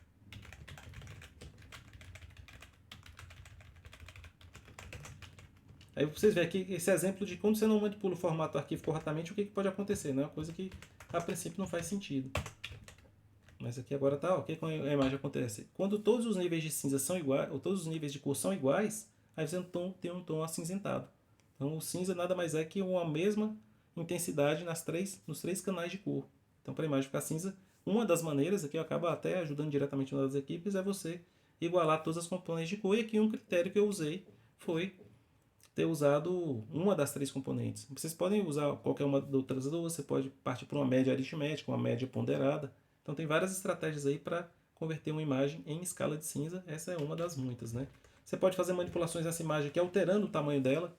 Então na imagem de saída você diminui a altura e a largura, só que para você fazer isso, naturalmente, você tem que fazer uma seleção dos pixels, né? Que agora você vai ter menos pixels necessários. Como é que você vai fazer? Você vai ignorar uma linha, ignorar uma coluna? O resultado visual disso vai ser agradável?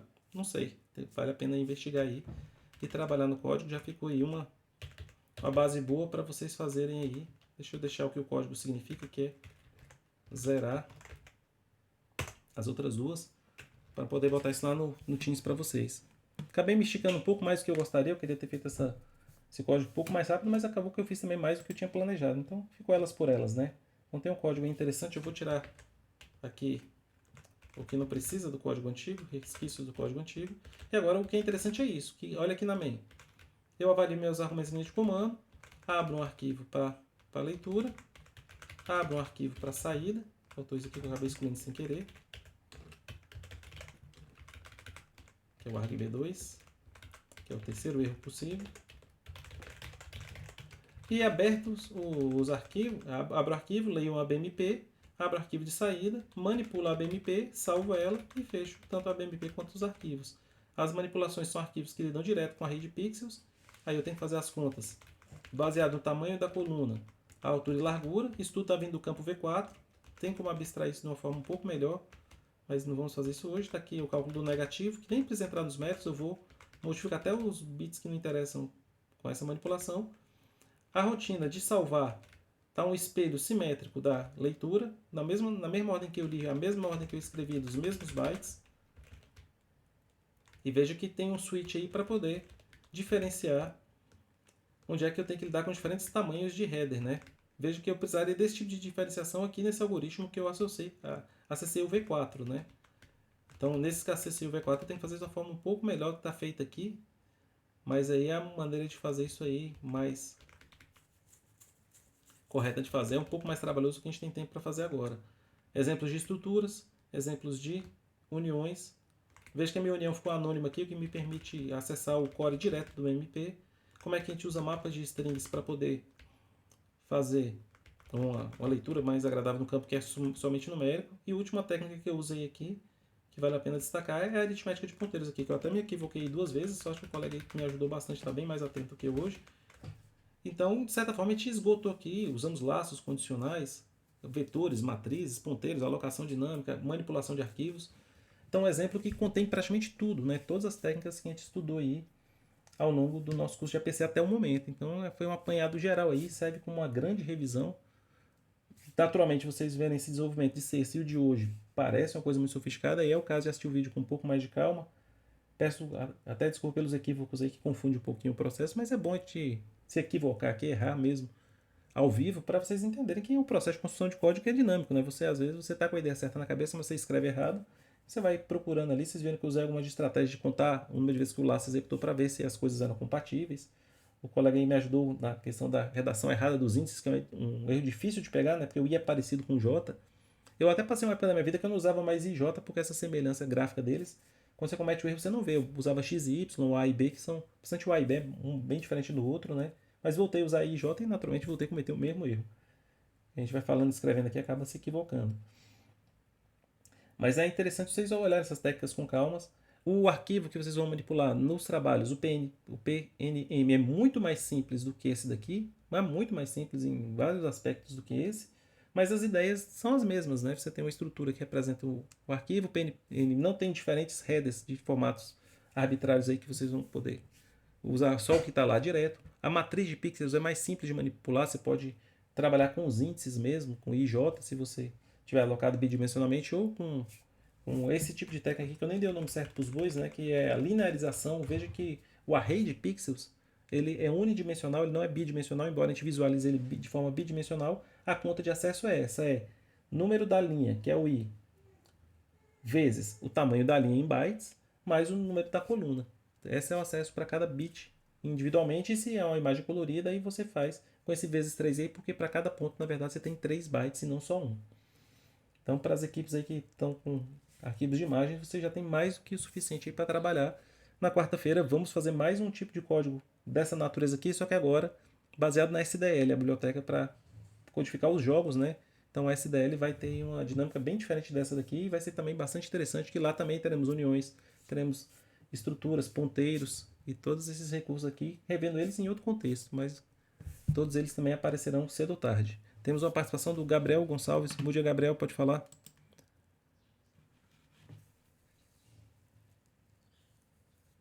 Isso.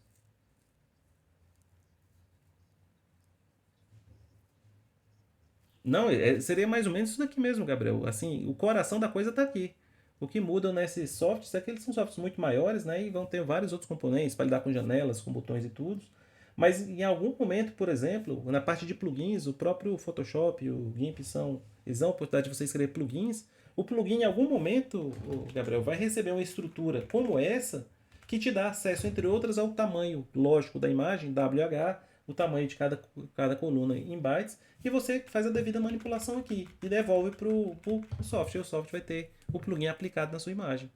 Então, tem um colega nosso da FGA, professor, que até falava que você vê como é que são as coisas, que o pessoal ficou milionário com quem criou os filtros do Instagram, né, para as imagens, ficou milionário vendendo, bilionário, sei lá, vendendo a empresa, e todos os filtros que eles implementaram, todo aluno de engenharia elétrica sabia implementar, porque no curso de engenharia elétrica tem uma disciplina de manipulação de imagens que ensina praticamente a maioria daqueles filtros lá, né?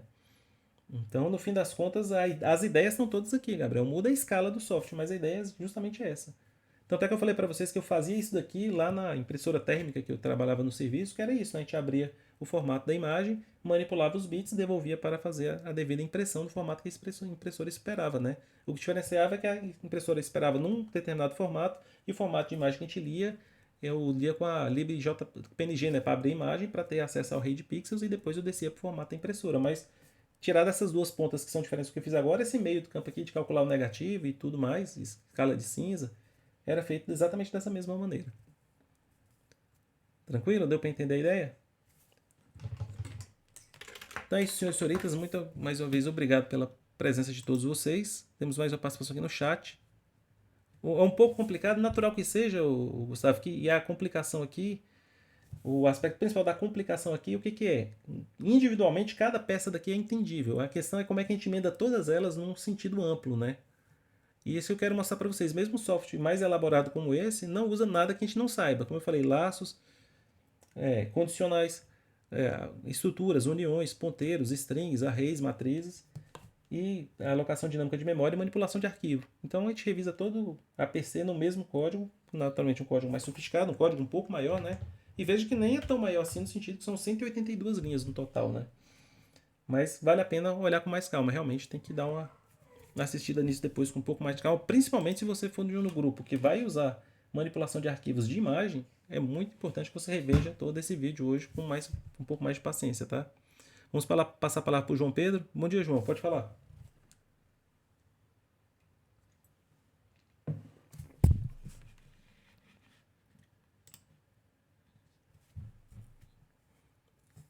Isso, isso,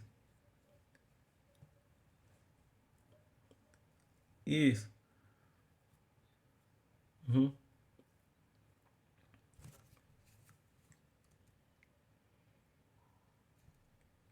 Isso.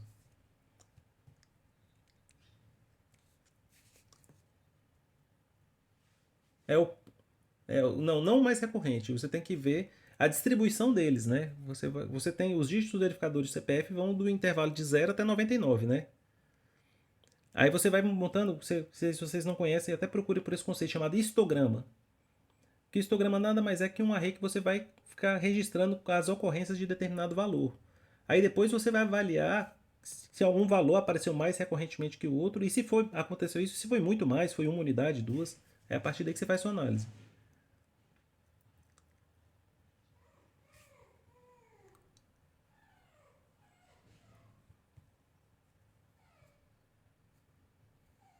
Não, de forma alguma. Verificar todos, porque quando a gente fala em distribuição é isso, João. A distribuição é como estão todos, né? Porque às vezes você faz essa conta, João, você descobre que o que apareceu com mais frequência, que numa região vai ter um total de 10 oitavas CPFs, né? Aí que você tem 100. Então, se fosse uniformemente distribuído, seria mais ou menos 10 a sexta para cada um, 1 milhão para cada um, né?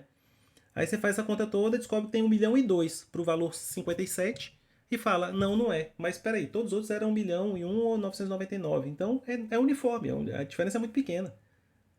Então se você descartar todos os demais, você não vai conseguir ter essa percepção. Agora se aparece um 10 milhões de vezes e outro aparece 100 mil, aí você fala, pera aí, agora a diferença é significativa, é mais 100 vezes mais recorrente do que o outro, né?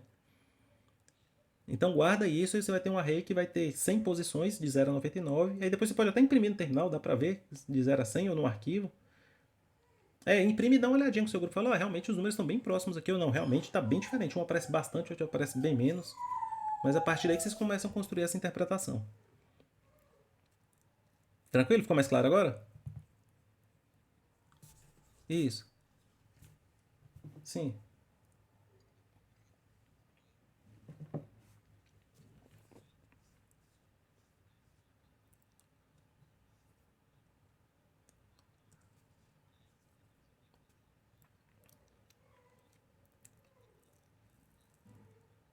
O que acontece? São duas coisas diferentes, André. A região, você pode fixar ela no código. Você vai ter que fazer com três diferentes. Então, se você fizer três diferentes, você vai ter que ter um laço triplo, um laço que roda três vezes no seu código. Ou, se você quiser deixar mais em aberto e mais interessante, você pode capturar a região via linha de comando, como a gente fez aqui, ou via scanf. Agora, passar em todos os 10 oitavos CPFs aí tem que ser um processo automatizado, né? Não é para fazer isso randômico, não. É para fazer isso é, pelo menos para análise inicial, né? Depois, naquela segunda análise que eu pedi, aí sim você faz aleatoriamente. Você talvez pegue só a quantidade que você quer randomizar. Tá certo?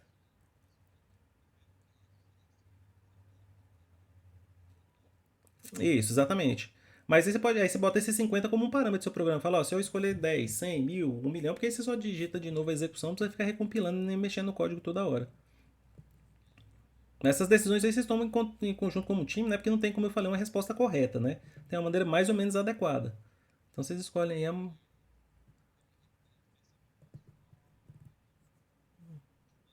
Isso. Uhum, uhum, uhum.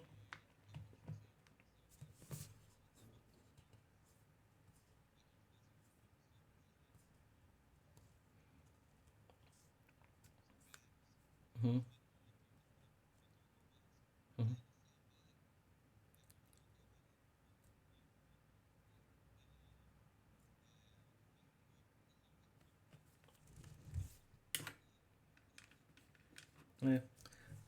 É. Mas tem que tomar cuidado, André, para não super sofisticar a solução. Isso é importante para todos vocês. A gente tem a mania de fazer uma coisa muito mais complicada que é necessário. E lembrar que o trabalho tem dois momentos. E não confunda eles. Um momento é avaliar na íntegra todos os 10 oitavos CPFs, né? Isso é uma análise. Aí você vai descobrir se eles são consistentes ou não com essa distribuição. O que te interessa dessa análise é o histograma, não é o universo total de CPFs, até porque é um arquivo muito gigante. Você gravar todos os 10 oitavos CPF em disco, vai te comer um espaço de disco razoável. Segundo momento, conhecendo essa distribuição, você vai randomizar, vai escolher agora sim aleatoriamente, e essa escolha aleatória você pode gerar aleatoriamente esses CPFs em memória, você não precisa nem ler eles no arquivo em particular. O que você pode fazer para replicar uma determinada saída interessante é guardar a semente do gerador de randômicos. Quando a gente passa o time, ela fica mudando, mas se você quer que uma sequência aleatória seja sempre a mesma, no sentido de replicar esse ensaio, você guarda a seed, né? Qual foi aquele S-rand, qual foi o número exato que você passou. Sorteia randomicamente e avalia. Faz alguns ensaios para sortear 10 amostras, 100 amostras, 1000 amostras. Aí você pode fazer isso dentro do mesmo programa ou pode fazer dois programas separados. De novo, deixei uma certa liberdade aí para vocês justamente entenderem o que é melhor fazer. É melhor fazer dois programas separados que se comunicam por meio de um arquivo. Vou fazer isso um único programa. As entradas são sempre digitadas, as entradas vêm de um arquivo, as saídas aparecem sempre na tela, aparecem em um arquivo.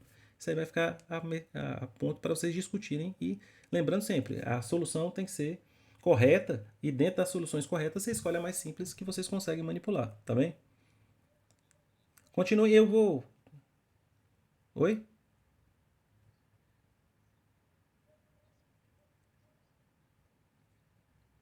Sim, são dois momentos. É isso que eu estou falando. Eu acho que não estava claro para vocês. São dois momentos. Para avaliar a distribuição de probabilidade, você tem que avaliar todos. Mas depois, para corroborar a percepção de vocês, que vocês vão olhar todos em uma região, vocês vão olhar todos no Brasil.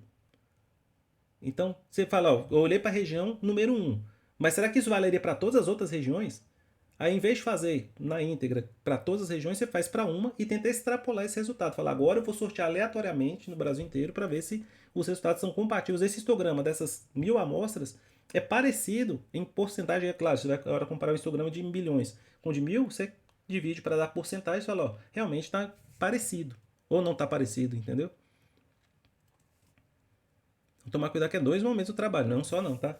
Só para finalizar essa questão de trabalhos, pessoal, eu vou continuar conversando com vocês sobre isso, mas depois da prova, eu não tinha anunciado isso ainda, a gente não vai ter mais parte teórica. Eu vou pegar as aulas finais do curso para poder fazer um, dois ou três atendimentos. Eu vou ver aqui com a melhor divisão de horário para vocês, dentro das equipes que estão atribuídas a temas aí, eu vou atender vocês. Vai ter um dia da semana aí que eu vou atender duas, três equipes, onde vai ver a melhor divisão de horário. Eu divulgo isso em breve. Então a gente vai ter essa parte final para confecção dos trabalhos. Então o que os colegas estão fazendo de adiantando estão certíssimos. E naturalmente um grupo como o deles que já vem discutindo e trabalhando vai ter perguntas mais interessantes do que uma pergunta tipo por onde eu começo, né? Eu vou responder, mas você está atrasado, né? Melhor você me perguntar coisas mais interessantes para aproveitar melhor o tempo que eu vou dedicar para cada um de vocês, tá bem? Mas a gente fala sobre isso melhor na quarta-feira. É isso, pessoal. Agradeço a presença de todos vocês. Quem está sem tema ainda, falando de trabalho, por favor, fique na chamada. Eu vou despedir dos colegas aqui que eu vou sortear os temas de quem está pendente. A gente tinha ficado de fazer isso hoje. Eu vou pegar os colegas que ainda estão aí sem tema atribuído e fazer isso hoje porque está passando da hora, né? A gente não pode atrasar mais quanto a isso. E na quarta-feira a gente fala sobre SDL e eu divulgo melhor como é que vai ser essa questão dos atendimentos nessa parte final do curso, tá? Muito obrigado, Vinícius, para você também, para todos os demais. Quem está sem tema, por favor, permaneça na chamada. Os demais a gente torna a conversar na quarta-feira. Muito obrigado e um bom descanso e até lá. Tchau, pessoal. Muito obrigado. Até quarta.